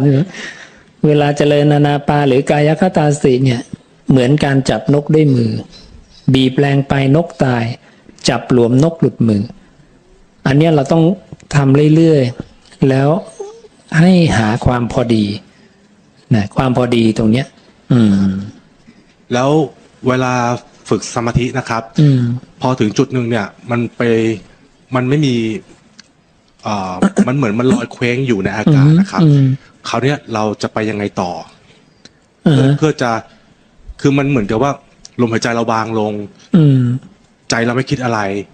ร่างกายเราก็เบาสบายมันจนจับอะไรไม่ได้เลยว่าเราจะไปไหนต่อจนพอจับไม่ได้บ่อยๆเข้ามันก็เลยออกจากสมาธิเร็วขึ้นหรือว่าแทบจะไม่ได้นั่งเลยเพราะว่ามันไปต่อไม่ได้ครับครับอันเนี้ยเป็นเพราะไม่มีสุตตะคือไม่มีองค์ความรู้นะนั้นถ้าเรามีองค์ความรู้ปุ๊บเราก็รู้ว่าเราจะทำอะไรต่อพระศาสดาก็บอกว่าถึงสมาธิระดับใดก็ตามนะท่านก็ไล่ตั้งแต่ปฐมฌานทุติยฌานแต่ไล่ไปก็ต้องเข้าไปเพ่งเฉพาะซึ่งจิตอันตั้งมั่นนะเข้าไปเฝ้าดูอะไรพระศาสดาบอกว่ายังมีการเกิดดับอยู่แต่เราเนี่ยจะยังไม่เห็นก็เลยให้ไปเฝ้าดูดีๆมันยังมีอะไรเคลื่อนไหวเกิดดับเปลี่ยนแปลงอยู่ไหมเนี่ยดูดีๆปุ๊บจะเห็นนะซึ่งพระศาสดาทรงยืนยันว่าสมาธิ4ระดับแรกขันธ์5ยังทำงานครบสมาธิ4ระดับอรูปเนี่ยขันธ์4ทำงานไม่มีรูปนะนั้นก็ต้องเข้าไปเฝ้าดูนะเนี่ยคืองานที่โยมต้องทำต่อครับแล้วเวลาเกิดดับในสมาธิเนี่ยมันไม่ได้เยอะไงมันนิดเดียวมันจิตมันพลิกนิดเดียวปรุงนิดเดียวไม่ได้ปรุงเยอะเราก็เลยสังเกตไม่ทันเราจะจับถ้าเกิดสภาวะนี้อีกเราจะต้องไปดูจากตรงไหนให้เร็วขึ้นในการจับครับอันดับแรกทำมากเจริญมากก่อนทำให้ชำนาญให้ได้บ่อยให้ได้เป็นปกตินะไม่งั้นพอจะไปเฝ้าดูก็หลุดไปซะแล้วนะหรือเปลี่ยนอีกแล้วอย่างนี้ก็ต้องทำไปเรื่อยๆซึ่งพระองค์บอกว่าทำมากเจริญมากได้ไม่ต้องกลัวอย่ากลัวอย่างนี้แล้วการใช้ชีวิตประจำวันเนี่ยเราจะทำยังไงถึงให้ตามสภาวะรู้ของเราตลอดเวลาแล้วก็พอตอนเย็นเรากลับไปนั่งสมาธิแล้วมันสามารถจะไปต่อเนื่องจากที่เราทำระหว่างวันได้ล่ะครับ จะต้องฝึกยังไงครับ ระหว่างวันที่เราใช้การทำงานการใช้ชีวิตอย่างเงี้ยครับคอยระลึกถึงกายเรื่อยๆต้องฝึกสติการระลึกนะให้กายมีเรื่อยๆนะหลุดไปปุ๊บดึงมานะเวลาหลุดไปต้องรู้ด้วยหลุดไปในกุศลอกุศลนะเพราะถ้าหลุดไปในอกุศลนี่ยิ่งต้องรีบเลยเหมือนไฟไหม้เสื้อผ้าเลยรีบดับปั๊บเพราะนั้นคือวิญญาณไปปฏิทิตังในผืนนาเลวละ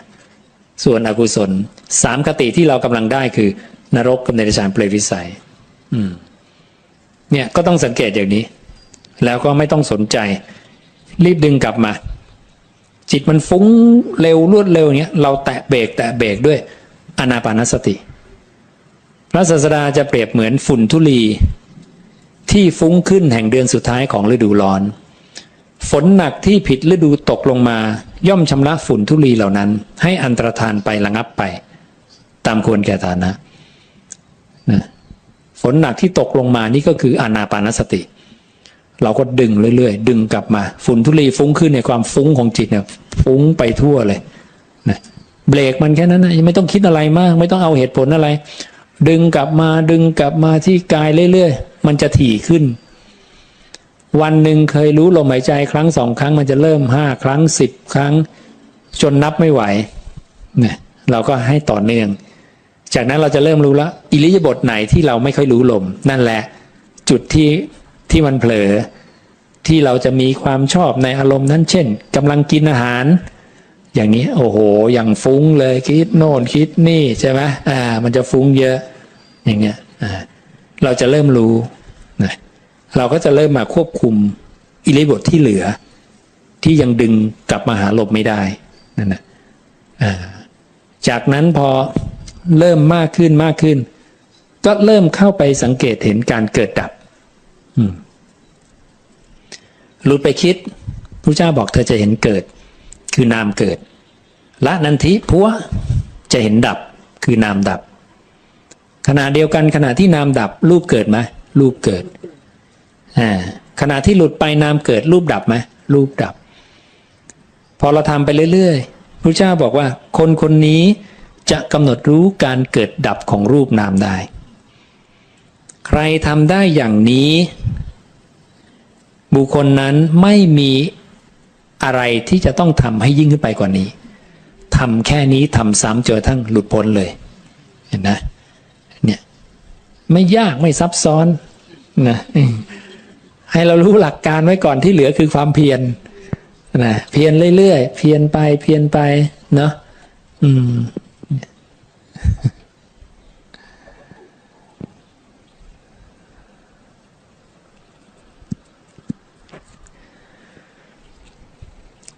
ยอดของความเพียร2อย่างในโลกเนี่ยคือความเพียรทางโลกที่จะหาได้มาซึ่งปัจจัยทั้ง4นะอาหารเครื่องนุ่งห่มนะที่อยู่อาศัยยารักษาโรคพวกนี้และยอดของความเพียรอีกอย่างคือความเพียรทางธรรมคือเพียรเพื่อบรรลุมรรคผล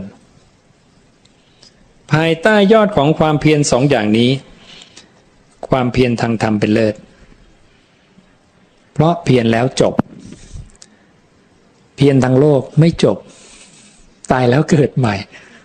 เป็นเด็กใหม่มาเริ่มความเพียรใหม่เนี่ยนะ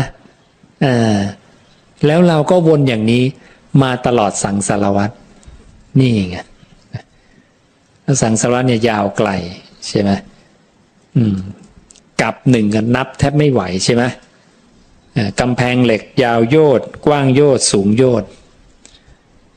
โยชน์หนึ่งถ้ามาตราไทยเนี่ย16 กิโลเมืองใช่ไหมไม่รู้มันขนาดไหนนะเพราะนั้น1 ลูกบาศก์โยชน์กว้างยาวสูงบรรจุเมล็ดพันธุ์ผักกาดเต็มหมดเมล็ดพันธุ์ผักกาดเคยเห็นไหมนิดเดียวเคยเห็นเมล็ดงาไหมเล็กกว่าเมล็ดงาเมล็ดพันธุ์ผักกาดเล็กกว่าเมล็ดงาหลายเท่าตัวเลยทุก100 ปีบุรุษหยิบเอาเมล็ดพันธุ์ผักกาดออก1 เมล็ดนะ ทำอย่างนี้ไปจนกระทั่งเมล็ดพันธุ์ผักกาดหมดทั้งเมืองเนี่ยความนานขนาดเนี้ยความเพียรขนาดเนี้ย1 กับยังไม่สิ้นไปดีเลยโอ้โหนี่กับเดียวนะหรือภูเขาหินแท่งทึบเนี่ยไม่โพรงนะไม่กลวงข้างในตันหมดยาวโยธกว้างโยธสูงโยธเหมือนกันทุก100 ปีบุรุษเอาผ้าจากเมืองกาสีมาลูบไป100 ปีลูบไปทีอีก100 ปีเอามาอีกทีจนกระทั่งภูเขาหินแท่งทึบเนี่ยราบเรียบนึกไม่ออกเลยว่ามันนานขนาดไหนใช่ไหมเนี่ยสั่งสอนนี่กลับเดียวนะ นี่กลับเดียวแล้วพราหมณ์ถามพระศาสดาว่าแล้วกลับที่ล่วงไปแล้วเนี่ยกี่กลับ100 กลับ1,000 กลับ100,000 กลับนับไม่ไหวอุปมาได้ไหมบอกได้พระองค์บอกว่าเม็ดทรายในแม่น้ำคงคาตั้งแต่ต้นน้ำถึงปากแม่น้ำยังน้อยกว่ากลับที่ล่วงไปแล้วโอ้โหท้อใจเลยในการนับนะเนี่ยพระเจ้ามีแต่พูดความจริงหมดไงท่านเป็นสัพพัญญูท่านเห็นหมดเนี่ยแล้วพอมาเห็นอย่างเงี้ยแล้วเราประเมินเนี่ยโอ้โหมันมหาศาลเนี่ยนั่งอยู่นี่ไม่รู้ใครเป็นพ่อเป็นแม่เป็นลูกกันบ้างเนี่ยนะเนาะเผื่อมันเป็นญาติกันหมดนะเนี่ยท่านถึงบอกนะเวลากินอาหารนะให้นึกว่าเรากำลังกินเนื้อบุตรมันเป็นไปได้เลยนะเป็นไปได้เลยเพราะว่าจิ้มไปตรงไหนเนี่ยไม่มีศพไม่มีเลยแล้วเราตายทับถมมาเนี่ยโอ้โหนะมหาศาลเฉพาะที่เราเกิดเป็นมนุษย์น้ำตาที่ร้องไห้ก็มากกว่าน้ำในมหาสมุทรทั้ง4นับไม่ไหวเนี่ยนี่มนุษย์อย่างเดียวนะ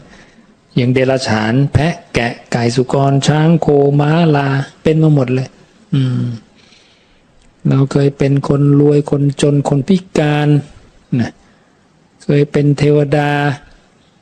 เป็นมาหมดเลยแก่เจ็บตายหมดพระเจ้าก็บอกเนี่ยเท่านี้ก็เพียงพอแล้วต่อการเบื่อหน่ายในสังขารทั้งหลายเพียงพอแล้วเพื่อจะคลายกำหนัดเพียงพอแล้วเพื่อจะหลุดพ้น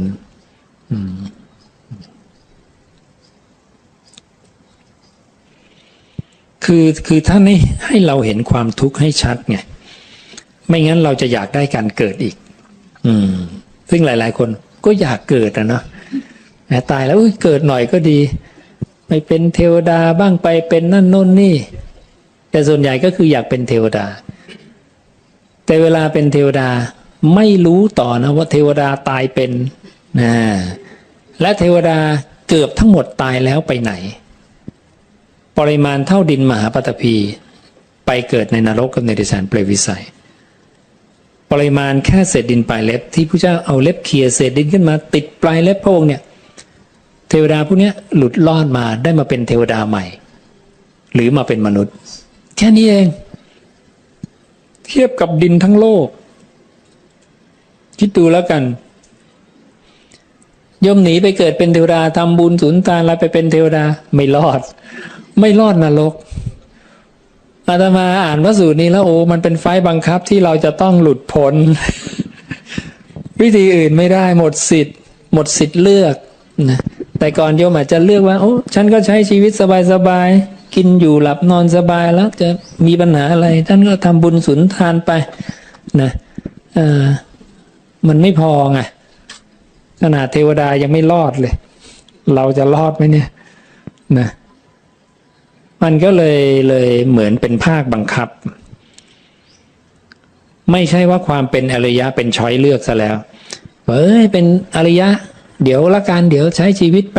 สบายๆก่อนโอ้ไม่อย่างนั้นเป็นไฟบังคับว่าต้องเป็นอริยะเลยถ้าไม่เป็นงานเข้าแน่3คติข้างล่างรออยู่นะเปอร์เซ็นต์สูงด้วย 99.99 ไป24%นะ นะนะที่เราจะลงไปเกิดข้างล่างเนี่ย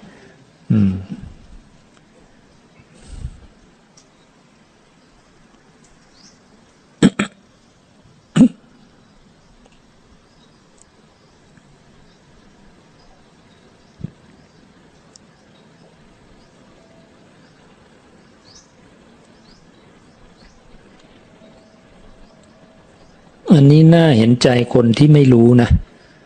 หรือคนที่ยังไม่เชื่อว่าโลกนี้โลกหน้ามีบุญบาปมีกรรมมีเนี่ยมีเยอะนะในพวกเราที่รู้ที่เชื่อนี่หยิบมือเดียวนั่นนี่นะนี่เศษดินปลายเล็บนี่นะพวกเรากำลังเป็นเศษดินปลายเล็บกันเนี่ยนิดเดียวแล้วยมดูว่าเป็นพุทธด้วยกันก็เถอะ จะเป็นพุทธแท้กี่คนมันก็พุทธตามทะเบียนบ้านทั้งนั้นจริงไหมอย่างเงี้ยตามทะเบียนบ้านกันทั้งนั้นเลยยิ่งฝรั่งยิ่งเยอะกว่าเรายิ่งมันก็ไม่ต่างกับเทวดานะตายแล้วก็ดินมหาปฐพีเหมือนกันนะมันช่วยไม่ได้ไงพระองค์เรียกว่าอสุตวาปุถุชเนนะปุถุชนผู้มิได้สดับมันก็ช่วยไม่ได้อันนี้มันก็สัตว์โลกเป็นไปตามกรรมแล้วแต่เหตุปัจจัยใครสร้างมา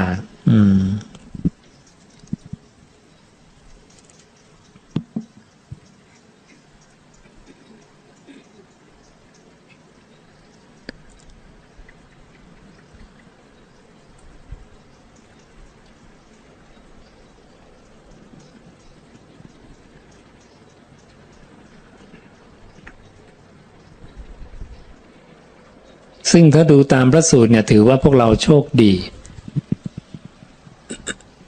เพราะพระองค์บอกว่าสัตว์ที่ท่องเที่ยวเวียนว่ายตายเกิดในสังสารวัฏเนี่ยโอกาสจะได้ยินได้ฟังคำตถาคตเนี่ยเท่าเศษดินปลายเล็บเหมือนกันน้อยมากไม่ง่ายเลยอ่านพระสูตรนี้โอ้โหมีกำลังใจ เยอะเลย ใช่ไหมโอ้ยรอดละนะมีแววรอดละไม่ง่ายไม่ง่าย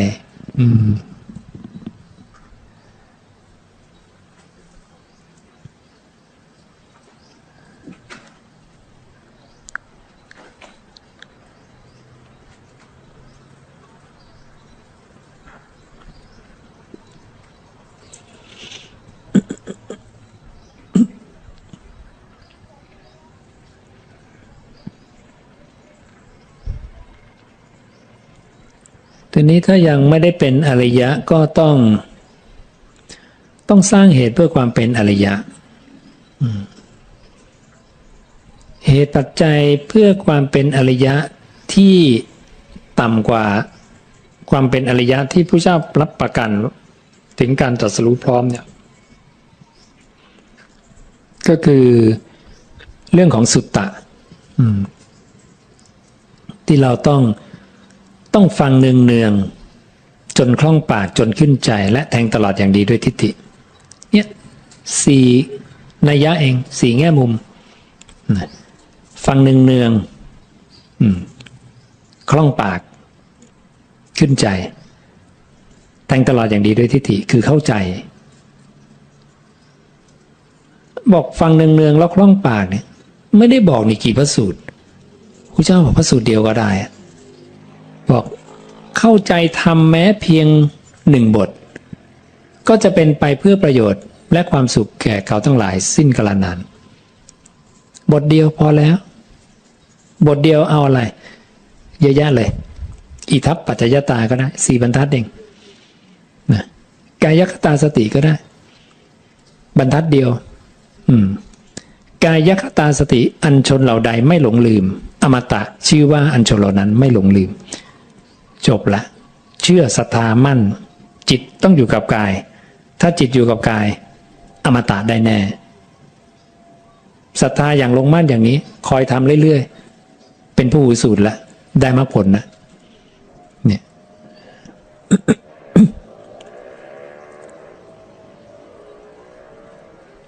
บทเดียว นะใครได้มากกว่านั้นก็ดี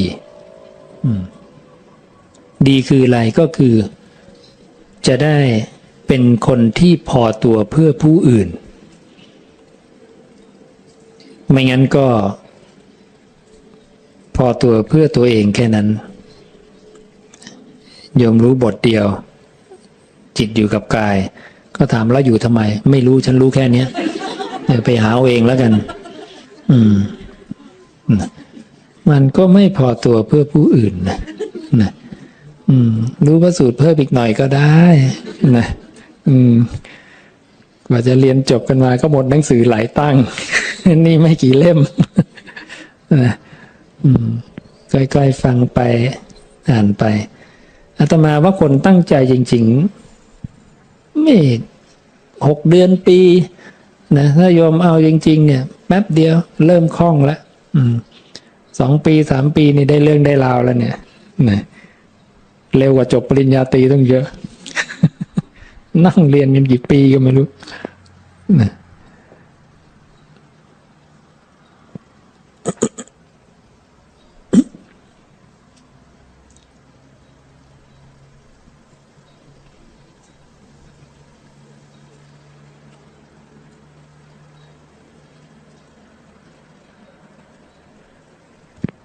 ใครอยากทราบเรื่องอะไรอีก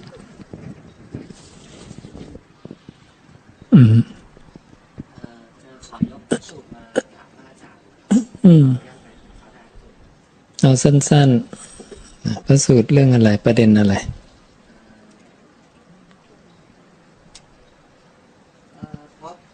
เพราะล่วงในว่าสัญญาสัญญาธนะโดยประการทั้งปวงคือบรรลุสัญญาเวทนิโรธไม่ยินดีเพียงสัญญาเวทนิโรธที่ได้บรรลุนั้นฮัลโหลเธอไม่พึงยินดีที่ได้ที่สัญญาวิเทศนิโรธนั้นที่ได้บรรลุก็ดูก่อนภิกขุทั้งหลายในการใดแลภิกขุเข้าก็ดีออกก็ดีซึ่งสมาบัตินั้นในการนั้นจิตของเธอเป็นจิตอ่อนควรแก่การงานสมาธิอันหาประมาณไม่ได้ย่อมเป็นอันเธอเจริญดีแล้วจิตด้วยจิตอ่อนควรแก่การงานเธอมีสมาธิอันหาประมาณไม่ได้เจริญดีแล้วย่อมน้อมจิตไปเพื่อกระทำให้แจ้งซึ่งธรรมใดๆที่ควรกระทำให้แจ้งด้วยอภิญญาเธอย่อมถึงความเป็นผู้ควรเป็นพยานในธรรมนั้นๆได้คือตรงเนี้ยครับผมที่เป็นพยานในการทำตรงนั้นได้คือหมายความว่าตั้งแต่ตอนที่สมาธิมีวัฏสัญญานะครับคือต้องเจริญให้มากกระทำให้มากอ่านข้ามไปคือมีบอกว่าให้เจริญเสพโดยมากเพราะว่าไม่ได้ยินดีในวัฏสัญญานะครับผมที่เข้าใจก็คือถ้าเราไม่ยินดีตรงนี้เราให้เสพอันนี้คือเสพในวัฏสัญญาก็เจริญแล้วก็ตั้งนิมิตอันนี้ให้มั่นด้วยดีเนี่ยเพื่อขึ้นไปสัญญาเวทนินิโรธอย่างเงี้ยตรงนี้คือหมายความว่าต้องทำในวัฏสัญญาก่อนใช่ไหมครับค่อยขึ้นเป็นสัญญาเวทนินิโรธอย่างเงี้ยครับผมเข้าใจถูกไหมครับทุกสมาธิก็เป็นหลักการอย่างนั้นเพราะพระองค์เปรียบเหมือนโคภูเขานะกว่ามันจะไต่ขึ้นไปมันก็เอาเท้าคู่หน้าเนี่ยขึ้นไปเหยียบก่อนเหยียบมั่นคงแล้วมันค่อยยกเท้าคู่หลังขึ้นไปนะพอเท้าคู่หลังมั่นคงแล้วมันค่อยยกเท้าคู่หน้าขึ้นไปมันทำอย่างเนี้ยไปเรื่อยๆมันก็จะปีนเขาไปได้นะหลักเดียวกันนะสมาธิทุกขั้นก็ต้องทำอย่างนี้นะทำให้ชำนาญก่อนขั้นตอนนี้ถึงจะขึ้นไปขั้นตอนหนึ่งก็คือหมายความว่าตั้งฐาน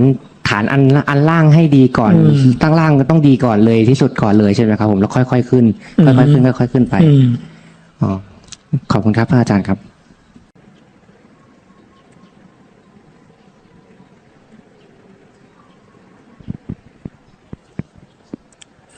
นั่งสมาธิไหมสักครึ่งชั่วโมงอยู่กับลมหายใจ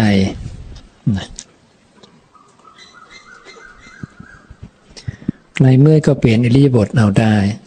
ไม่ต้องไปทรมานร่างกาย ให้ทรมานใจนะอย่าปล่อยให้มันไปเพลินกับอารมณ์ไปคิดอดีตอนาคตคิดมาปุ๊บรีบละรีบทิ้งเมล็ดพืชมันลงไปได้ผืนนาแล้วเป็นภพละรีบปัดเมล็ดพืชออกอย่าให้มันงอกการงอกเนี่ยเรียกว่าชาติงอกแล้วก็เด็ดมันทิ้งซะละนันทิ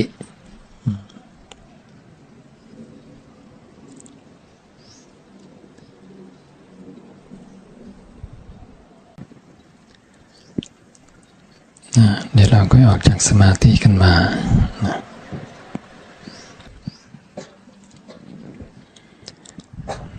เดี๋ยวจะได้ไปพักกันนะก็ขออนุโมทนากับพวกเราทุกคนที่ได้มาประพฤติธรรมสมควรแก่ธรรมปฏิบัติชอบยิ่งปฏิบัติตามธรรมอยู่ในคำสอนของตถาคต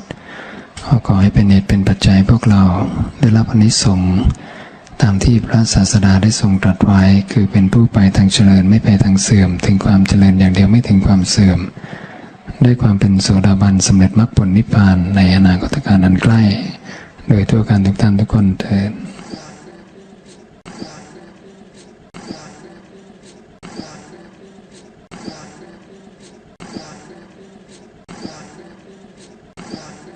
เราลองมาดูคำว่าดวงตาเห็นธรรมหรือธรรมจักขุงอุทธัปปาธินะว่าดวงตาเห็นธรรมเกิดขึ้นเนี่ยหมายถึงอะไรนะก็คือตอนที่ปัญจวัคคีย์นะที่ชื่อโกณฑัญญะนะได้บรรลุธรรมซึ่งพระศาสดาก็เลยได้บอกว่าโกณฑัญญะรู้แล้วหนอนะท่านรู้อะไรท่านรู้ข้อธรรมที่พระศาสดาทรงแสดงท่านเข้าใจแต่ท่านเข้าใจว่าอะไรท่านก็เข้าใจว่าสิ่งใดสิ่งหนึ่งมีความเกิดขึ้นเป็นธรรมดาสิ่งนั้นมีความดับไปเป็นธรรมดานั่นก็คือลักษณะของดวงตาเห็นธรรมอันนี้มันเริ่มจากว่าที่พระศาสดาจะไปแสดงธรรมให้ปัญจวัคคีย์แล้วปัญจวัคคีย์ก็ไม่ฟังเพราะปัญจวัคคีย์บอกพระเจ้าว่าแม้ด้วยจริยานั้นแม้ด้วยปฏิปทานนั้นแม้ด้วยทุกขกิริยานั้นพระองค์ก็ยังไม่ได้บรรลุอุตริมนุสสธรรมอันเป็นความรู้ความเห็นอย่างประเสริฐอย่างสามารถก็บัดนี้พระองค์เป็นผู้มากคลายความเพียรเวียนมาเพื่อความเป็นคนมากฉะไหนจักบรรลุอุตริมนุสสธรรมอันเป็นความรู้ความเห็นพิเศษอย่างประเสริฐอย่างสามารถได้เล่าอดอาหารมาตั้งนานนะแค่มาฉันนิดเดียวบอกมากเลยนะโอ้โหคนเราเนาะอดจนแบบว่าโอ้โหเหลือรูปท้องสัมผัสกระดูกสันหลังได้นะดวงตานี่กลมโบเลยนะแค่กลับมาฉันอาหารพอที่จะประทังชีวิตเพื่อให้มีกำลังได้นี่โดนตำหนิว่าเป็นผู้มากนะ พระศาสดาก็เลยบอกว่าพวกเธอยังจำได้หรือว่าถ้อยคำเช่นนี้เราได้เคยพูดแล้วในปางก่อนปัญจวัคคีย์ก็บอกไม่เคยได้ฟังเลยบอกตถาคตเป็นอรหันต์ตรัสรู้เองโดยชอบพวกเธอเงี่ยโสดลงสดับนะเราได้บรรลุอมตะธรรมแล้วเราจะสั่งสอนเราจะแสดงธรรมแก่พวกเธอนะเมื่อพวกเธอปฏิบัติอยู่ตามที่เราสั่งสอนแล้วไม่ช้าสักเท่าไหร่ก็จะทำให้แจ้งซึ่งคุณอันยอดเยี่ยมอันเป็นที่สุดแห่งพรหมจรรย์ที่กุลบุตรทั้งหลายออกจากเรือนบวชเป็นบรรพชิตโดยชอบต้องการนั้นด้วยปัญญาอันยิ่งด้วยตนเองในปัจจุบันเข้าถึงอยู่ ปัญจวัคคีย์ก็เลยยอมเพราะว่าก็ไม่เคยจริงๆที่จะได้ยินพระพุทธเจ้าพูดว่าท่านได้บรรลุอมตะคือความไม่ตายแล้วนะและพระองค์ก็แสดงธรรมว่าภิกขุทั้งหลายที่สุดสองอย่าง อันบรรพชิตไม่ควรเสพก็คือการประกอบตนให้พัวพันด้วยความสุขในกามหรือเรียกว่ากามสุขอันเป็นธรรมเลวเป็นของชาวบ้านเป็นของปุถุชนไม่ใช่ของอริยะไม่ประกอบด้วยประโยชน์หนึ่งการประกอบความเหน็ดเหนื่อยหรือการทรมานตนให้ลำบากเนี่ยไม่ใช่ของอริยะไม่ประกอบด้วยประโยชน์หนึ่งภิกขุทั้งหลายปฏิปทาทางสายกลางไม่เข้าไปหาส่วนสุดทั้งสองนั้นตถาคตได้ตรัสรู้แล้วด้วยปัญญาอันยิ่งทำดวงตาให้เกิดทำญาณให้เกิดย่อมเป็นไปเพื่อความสงบเพื่อความรู้ยิ่งเพื่อความตรัสรู้เพื่อนิพพานและพระองค์ก็อธิบายว่าหนทางนี้คืออะไรพระองค์ก็บอกว่าก็คืออริยมรรคมีองค์8นี่แหละตั้งแต่ความเห็นชอบความดำริชอบการพูดจาชอบการงานชอบการเลี้ยงชีวิตชอบความเพียรชอบความระลึกชอบแล้วก็ความตั้งใจมั่นชอบ นี้แหละคือปฏิปทาสายกลางนั้นที่ตถาคตได้ตรัสรู้แล้วด้วยปัญญาอันยิ่งทำดวงตาให้เกิดทำญาณให้เกิดย่อมเป็นไปเพื่อความสงบเพื่อความรู้ยิ่งเพื่อความตรัสรู้เพื่อนิพพานพระองค์บอกว่าข้อนี้แลเป็นทุกขอริยสัจคือความเกิดก็เป็นทุกข์ความแก่ก็เป็นทุกข์ความเจ็บไข้ก็เป็นทุกข์ความตายก็เป็นทุกข์ความประสบกับสิ่งไม่เป็นที่รักที่พอใจก็เป็นทุกข์ความพลัดพรากจากสิ่งเป็นที่รักที่พอใจก็เป็นทุกข์ปรารถนาสิ่งใดไม่ได้สิ่งนั้นนั่นก็เป็นทุกข์ว่าโดยย่ออุปทานขันธ์ทั้ง5เป็นทุกข์ ทุกขสมุทัยอริยสัจพระองค์บอกว่าตัณหาอันทำให้เกิดอีกประกอบด้วยความกำหนัดด้วยอำนาจความเพลินมาละความเพลินเห็นไหมนันทิความเพลินนี่จริงๆแล้วเป็นเรื่องที่ตรัสบ่อยแล้วก็ตัดเป็นประเด็นสำคัญมากๆในข้อธรรมสำคัญนะมีปกติเพลิดเพลินในอารมณ์นั้นคือกามตัณหาภวตัณหาวิภวตัณหา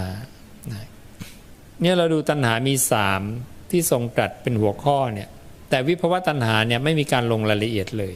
และการละแค่ภวตัณหาก็ได้ความเป็นอรหัตผลได้แล้วเพราะว่าพวกวิภวตัณหาอย่างที่บอกก็เป็นพวกที่ไม่เอาภพแต่ยังไม่หลุดไปจากสังคตะระบบของสังคตะไปสุดแค่กริยาที่รู้แจ้งวิญญาณระดับที่1แค่นั้นวิญญาณอุปาโทยังหลุดออกไปจากจิตมโนวิญญาณไม่ได้นะ ก็เลยยังต้องมาเกิดอีกตรงนั้นเป็นวิภวตัณหาพวกนั้นไม่เอาภพรู้จักภพแต่ไม่เอาภพรู้ว่าภพมันยังเป็นของหยาบอยู่นะ ดังนั้นเวลาเราเจริญอานาปานสติเนี่ยเราก็ทำแค่ทำลายกามตัณหากับภวตัณหานะ2ตัวนี้ก็พอละเพราะว่า2ตัวนี้ก็ถึงอรหันต์แล้วนะยังละ2ตัวนี้ไม่ได้พระองค์เรียกอาคามีนะต้องกลับมาสู่โลกนี้ถ้าละตัวแรกได้คือกามตัณหาได้เป็นอนาคามีละอีกตัวได้ภวตัณหาได้เป็นอรหัตผลได้อรหันต์เลยนะอีกข้อหนึ่งพระองค์ตรัสเรื่องทุกขานิโรธอริยสัจตัณหานั้นแลดับโดยไม่เหลือด้วยมรรคคือวิราคะสละคืนปล่อยไม่พัวพันคือไม่เพลิดเพลินไม่พร่ำสรรเสริญไม่ผูกติดกับอารมณ์อันนี้ก็จะเป็นอริยสัจที่พระเจ้าตรัสสมุทัยกับนิโรธที่จับตัวตัณหาตัวเดียวมานะแบบย่อจะตัดแบบย่อแต่ถ้าพระองค์จะตัดแบบเต็มเนี่ยพระองค์จะตัดปฏิจจสมุปบาโทสายเกิดเนี่ยในสมุทัยและปฏิจจสมุปบาโทสายดับในนิโรธนะ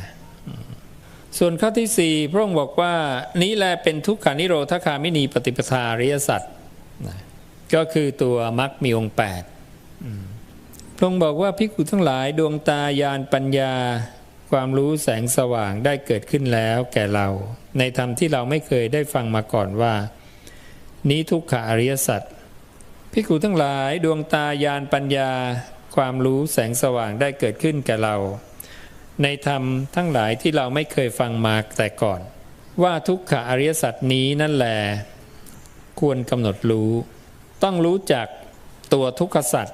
ทุกขสัจเนี่ยคือขันธ์ห้านั่นเองต้องรู้จักขันธ์ห้าและรู้ว่าทุกขอริยสัจเนี่ยเป็นสิ่งที่ควรกำหนดรู้ทุกขอริยสัจนี้แหละเราได้กำหนดรู้แล้ว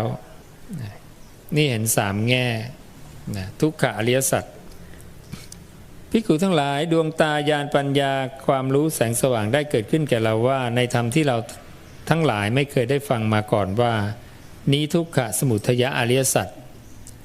รู้จักทุกข์ในแง่มุมว่านี้ทุกข์นี้เรากำหนดรู้เราได้กำหนดรู้แล้วส่วนเหตุเกิดของทุกข์เนี่ยก็ต้องรู้จักแล้วก็รู้ว่าควรละแล้วก็รู้ว่าเราละได้แล้วนี่คือสามแง่มุมในการเห็นอริยสัจสี่ นิโรธก็เช่นเดียวกันนี้ทุกขนิโรธอริยสัจสัจจะอันประเสริฐคือความจริงอันประเสริฐทุกข์ดับมันเป็นความจริงอันประเสริฐทุกข์ทั้งหลายดับไปได้เห็นความดับของธรรมธาตุนั้นๆต้องรู้จักความดับทุกข์รู้ว่าความดับทุกข์ต้องทำให้แจ้งแล้วก็รู้ว่าเราได้ทำให้แจ้งแล้วเนี่ย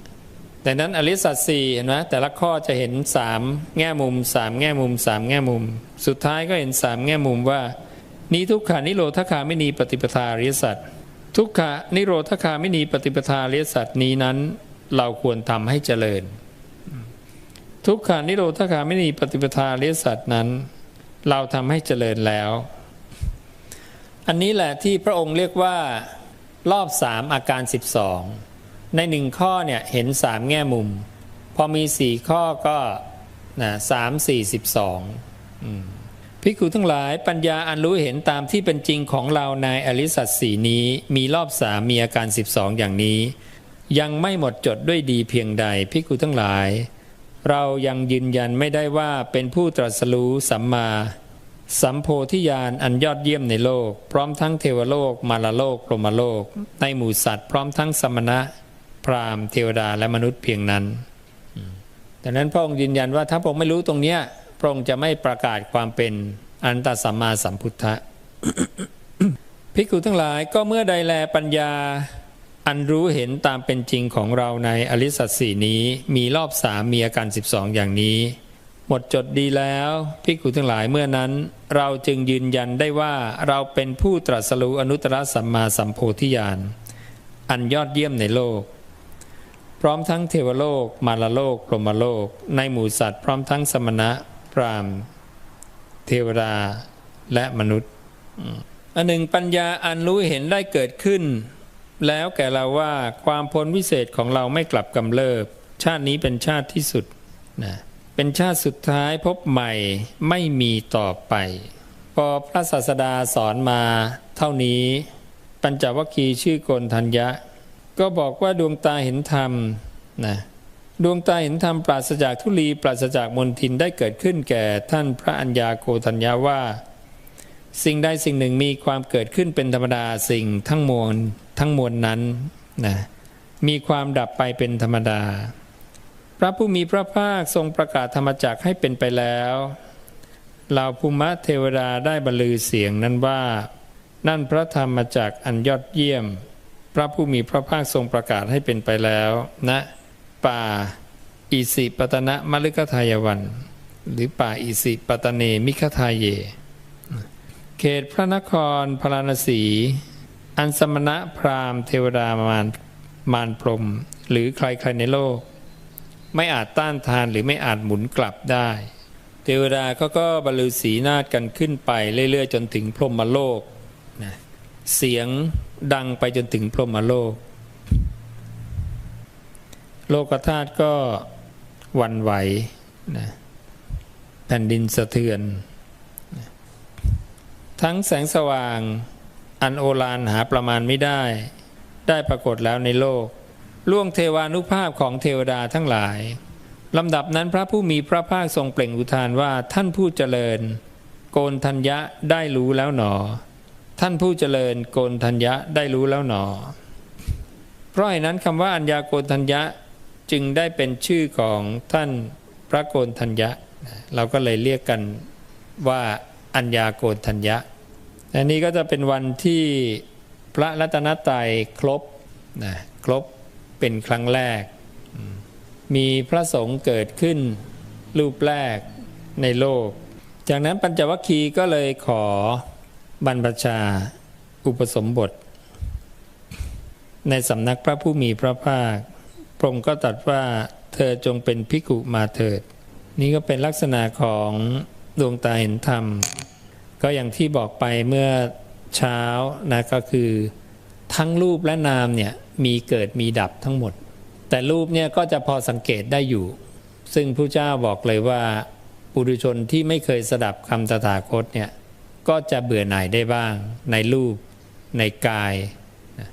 อันเป็นที่ประชุมแห่งมาภูตะทั้งสี่เพราะเมื่อเวลามันผ่านไป10-20 ปี40-50 60-70-80 ปี100เนี่ยเราก็เห็นความเสื่อมดังนั้นปุถุชนเนี่ยก็จะเบื่อหน่ายได้บ้างในกายอันเป็นที่ประชุมแห่งมาภูตะทั้งสี่นี้แต่พระองค์บอกว่าส่วนสิ่งที่เรียกกันว่าจิตบ้างมโนบ้างวิญญาณบ้างเนี่ยดวงหนึ่งเกิดดวงหนึ่งดับเกิดดับตลอดเลยปุถุชนผู้ไม่เคยสดับในคำตถาคตเนี่ยไม่อาจจะรู้เลยว่าจิตเนี่ยเกิดดับอันนี้เป็นบันไดขั้นแรกเลยเห็นอริยสัจสี่มั่นคงในพระพุทธพระธรรมพระสงฆ์บุคคลนี้ก็คือโสดาบันนะโสตาปฏิผลเลยเข้าใจในอริยสัจสี่ประกอบด้วยแล้วก็ประกอบด้วยความเลื่อมใสในพระพุทธพระธรรมพระสงฆ์อย่างไม่หวั่นไหวอันนี้เพียงพอนะโสดาบันเวลาพวกเราภาวนาเนี่ยก็ดูการเกิดดับนี่แหละแต่ใครที่ไม่ได้เห็นเกิดดับแต่ทำให้นันทิความเพลินตัวเองเนี่ยสั้นลงไปเรื่อยๆเนี่ยความแสวงหาภพก็จะหมดไปนี้ความแสวงหาภพหมดไปเนี่ยสุดท้ายเนี่ยมันต้องเห็นเกิดดับอย่างน้อยสักนิดหนึ่งเพราะสมมุติว่าเราละความเพลินไปถ้าเราเกิดข้อสงสัยแล้วเราละความเพลินไปทำไมใช่ไหมเพราะว่าเรายังคิดว่านั่นของเรานั่นเป็นเราเมื่อเราคิดอย่างเงี้ยแต่เราอาจจะใช่เนี่ยของเราแต่เราก็ละความเพลินได้นี่ก็คืออย่าไปเพลินมันมากแต่ก็ยังมีอัตวาทุปาทานยังมีความเป็นสักกายะอยู่ดังนั้นยังไงก็ตามการเห็นเกิดดับเนี่ยมันก็ต้องเห็นแต่จะน้อยจะมากแค่นั้นเองเพราะบางคนเห็นไม่กี่ครั้งก็บรรลุธรรมได้ก็ไม่จำเป็นว่าจะต้องเห็นเป็นแสนครั้งล้านครั้งนะในช่วงชีวิตหนึ่งบางคนอาจจะเห็นแป๊บเดียวแต่บางคนถ้าเห็นแล้วมันยังไม่เชื่อก็ต้องทำความเพียรเพื่อให้เห็นต่อไปเห็นอย่างเดิมนี่แหละไม่ได้จะต้องไปหาวิธีอะไรเปลี่ยนแปลงอะไรมากมายทำอย่างเดิมเห็นอย่างเดิมไปเรื่อยๆนะ การเห็นเกิดดับเนี่ยมันจะเป็นคำตอบมาให้เรื่องของการละนันทิถ้าในกรณีที่คนนั้นละนันทิแล้วยังไม่เห็นการเกิดดับนะมันจะทำให้เรารู้ว่าเราละทำไมนะก็เพราะว่ามันมีเกิดมีดับมีเกิดมีดับแล้วยังไงก็คือมันมีตัวตนชั่วคราวตัวตนชั่วคราวแล้วยังไงก็คือแสดงว่ามันไม่ใช่เรานะนั่นคือเดิมเราเข้าใจผิดคิดว่ามันเป็นเรานะเราก็เลยอยู่กับมันเพลิดเพลินกับมันแต่การจะมีความเห็นว่าไม่ใช่เราเนี่ยมันก็ต้องมาเห็นการเกิดดับเพราะเราจะรู้ว่าเราไม่ได้ต้องการให้มันดับแต่มันก็ดับของมันเองเราไม่ต้องการให้มันแปรเปลี่ยนแต่มันก็แปรเปลี่ยนของมันเองมันเป็นความจริงที่ไม่มีใครไปแก้ไขอะไรตรงนี้ได้ไม่มีใครแก้ไขได้เพราะมันเป็นเช่นนั้นเองใครจะไปฝืนไม่ให้มันเกิดมันเสื่อมมันดับเป็นไปไม่ได้มันจะเป็นของมันอยู่อย่างนั้นพระเจ้าจึงบอกว่ามันเป็นตถาตาเป็นเช่นนั้นเองเป็นอวิตถาตาไม่ผิดไปจากความเป็นอย่างนั้นเป็นอนัญญตตาคือมันจะไม่เป็นไปโดยประการอื่นเป็นอิทัปปัจจยตาคือความที่เมื่อมีสิ่งนี้เป็นปัจจัยสิ่งนี้จึงเกิดขึ้นเกิดเพราะเหตุปัจจัยดับเพราะเหตุปัจจัยปัญจวัคคีย์สักพักหนึ่งก็อีก2รูปท่านวัปปะกับพัทธิยะก็ได้ดวงตาเห็นธรรมอีกนะจากนั้นก็มหานามะแล้วก็อัสสชิก็ได้ดวงตาเห็นธรรมอีก2รูปตามมาจากนั้นพระศาสดาก็แสดงธรรม ยิ่งขึ้นไปก็คือเรื่องของอนัตตานี่แหละนะ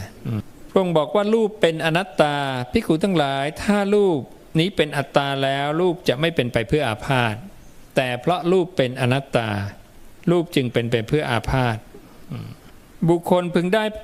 ความตามความปรารถนาในรูปว่ารูปของเราจงเป็นอย่างนี้เถิดรูปของเราอย่าได้เป็นอย่างนั้นเลยได้ไหมไม่ได้นี่คือปัญหานะบุคคลย่อมไม่ได้ในรูปว่ารูปของเราจงเป็นอย่างนี้เถิดรูปของเราอย่าเป็นอย่างนั้นเลยบางทีเราก็ค้านว่าทำไมจะไม่ได้เราก็แต่งตัวได้นี่ให้รูปเราเป็นอย่างนี้ให้เป็นอย่างนี้เราก็ปรับนั่นโน่นนี่แต่ที่สุดแล้วก็ได้ชั่วคราวไงใช่ไหมแต่ก่อนเราก็จะคิดอย่างนั้นบ้างนิดเพื่อแบบจะแย้งนะจะแย้งพระพุทธเจ้าอย่างเงี้ยนะบอกบังคับเราไม่ได้เนี่ยเรายังเดินไปปากทางได้เลยทำไมจะไม่ได้ใช่ไหมแต่เขาไม่เห็นอนิจจังคนบางคนเดินไปปากทางก็ตายก่อนก็มีนะใช่ไหมบทมันจะตายเนาะเทวทัตจะเดินทางมาต่อว่าพระพุทธเจ้ายังไม่ถึงเลยพระนนท์บอกว่าจะถึงแล้วนะพระพุทธเจ้าบอกไม่ถึงหรอกนะโอ้โหนะสู้ความเห็นกันนะพระนนท์จะถึงแล้วนะพระเจ้าบอกไม่ถึงเชื่อเถอะ สักพักเดียวนะมีเหตุให้ลงจากเสลี่ยงมาเท้าเหยียบพื้นธรณีสูบเลยนะไม่ถึงจริงๆพระเจ้าตัดแล้วเป็นหนึ่งไม่มีสอง เหมือนพระพุทธเจ้าพยากรณ์ว่าพระองค์อีก3 เดือนจะปรินิพพานนะก็ไม่มีพลาดเช่นกันเวลาพระเจ้าพยากรณ์อย่างเนี้ย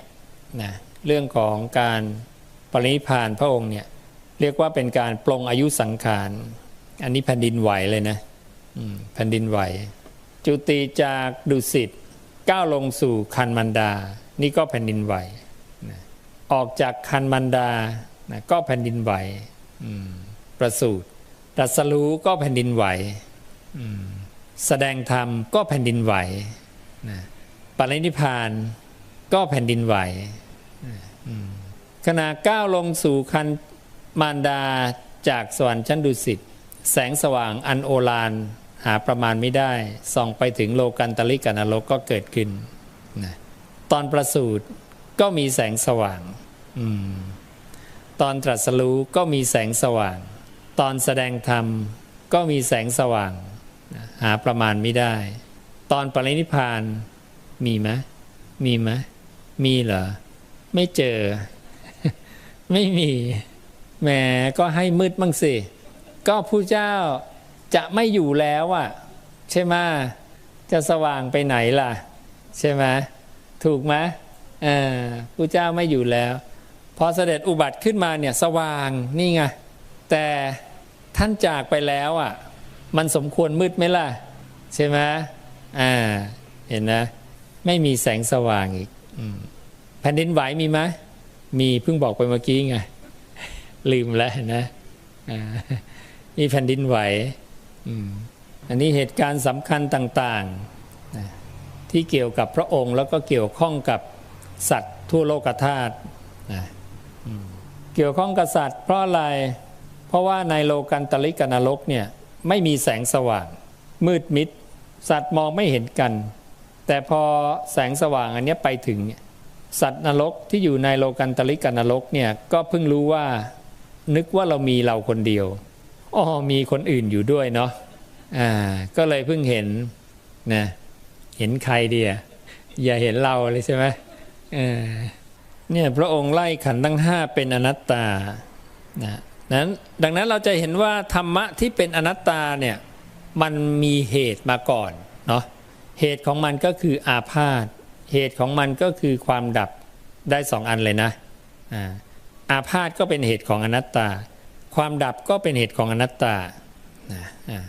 ธรรมทั้งหลายเกิดจากเหตุถ้าไม่มีเหตุสิ่งนั้นเกิดขึ้นไม่ได้ดังนั้นอนัตตามาจากเหตุทุกเขอนัตตสัญญาหรือที่พระเจ้าตรัสว่าสิ่งใดเป็นทุกข์สิ่งนั้นเป็นอนัตตาเนี่ยสิ่งใดแตกสลายนั่นเองสิ่งใดแตกสลายสิ่งนั้นเป็นอนัตตาสิ่งใดอาพาธสิ่งนั้นเป็นอนัตตาอาพาธกับ ทุกขังเป็นธรรมอันเป็นเหตุของอนัตตาดังนั้นธรรมชาติที่จะเป็นอนัตตาจะต้องมีเสื่อมจะต้องมีดับ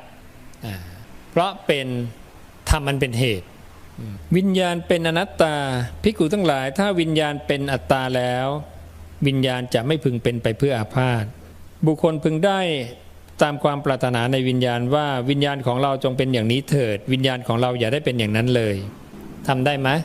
คำว่าไม่ได้ดูยังไงทำไม่ได้รู้ได้ยังไงสั่งให้วิญญาณเนี่ยมาอยู่กับลมหายใจใช่ไหมแล้วเราสั่งไม่ให้มันไปที่อื่นได้ไหมนะใครว่าไปได้ลองสั่งดูนะเอาวิญญาณเอาจิตเรามาอยู่กับลมหายใจเนี่ยนะแล้วก็บอกว่าวิญญาณจงอยู่ตรงนี้นะอย่าไปรู้ที่ไหนนะรู้ที่นี่ที่เดียวมันเชื่อเราไหมนะเนี่ยมันไม่เชื่อเรานะถ้าไม่เชื่อลองดูนะลองทำดูปลอบมันก็ได้ขู่มันก็ได้มันก็ไม่สนใจถึงเวลามันไปก็ไม่ล่ำไม่ลาด้วยนะไปเลยมันเป็นเรื่องแปลกนะท่านให้เราเรียนรู้ไงเรียนรู้ธรรมชาติเนี่ยขนาดจดจ้องอยู่เนาะเรายังดูไม่ทันเลยนะไม่ทันแต่นี้ที่สุดของการทันเนี่ยจะเป็นอรหัตผลเนี่ยมันต้องทันตรงนี้เพราะว่ามันจะต้องไม่เกาะวิญญาณดวงใหม่ต้องไม่เกาะมโนดวงใหม่ไงไม่ให้มีการโน้มไปเพื่อ การเป็นวิญญาณนะตอนนี้ก็แก้ผังวิญญาณ4ระดับไปได้เรื่อยๆแล้วก็ก้าวหน้าขึ้นไปนี่ก็เกริ่นอันบนนี้เกริ่นก่อนว่าวิญญาณเกิดมาได้ยังไงแต่นี่ปรับแก้กำลังให้ปรับแก้ใหม่จะเชื่อมปฏิจจสุปาโทไปกับระบบของสุริเยกับมโนแล้วก็เชื่อมเรื่องกรรมเข้าไปตรงนี้ด้วยเช่นในพระสูตรอวิชชานิวรณานังสัตตนังตัณหาสัญโยชนานังนะแล้วก็ให้กรอบของภวตัณหาอยู่ตรงไหนวิภวตัณหาอยู่ตรงไหนนะให้เห็นวิภวตัณหาคืออยู่ช่วงนี้พวกที่ไม่เอาภพแล้วได้สมาธิขั้นสัญญาเวทิตนิโรธนะภวตัณหาอยู่ตรงนี้ภพอยู่ตรงนี้ไล่จากละเอียดมาหยาบลงมานะและเห็นความต่างของวิญญาณปาตุภาโวกับปาตุภูตังนะให้แสดงโดยเมล็ดพืชอย่างที่พระเจ้าตรัสแล้วให้แยกความชัดปรับรอยแตกจากทางขวางเป็นทางยาวเพราะมันจะแตกด้านยาวละเมล็ดพืชนะแล้วก็จิตเกิดนะเดี๋ยวพรุ่งนี้ค่อยอธิบายต่อแล้วกันฝนมาแล้วนะเดี๋ยวพวกเราจะได้พักกันนะละเอียดมากมันเป็นท่าตามธรรมชาตินะว่าไม่มีอะไรละเอียดแล้วนะพอทำไปโอ้โหยุบยิบเลยนะรายละเอียดเยอะเลยนะ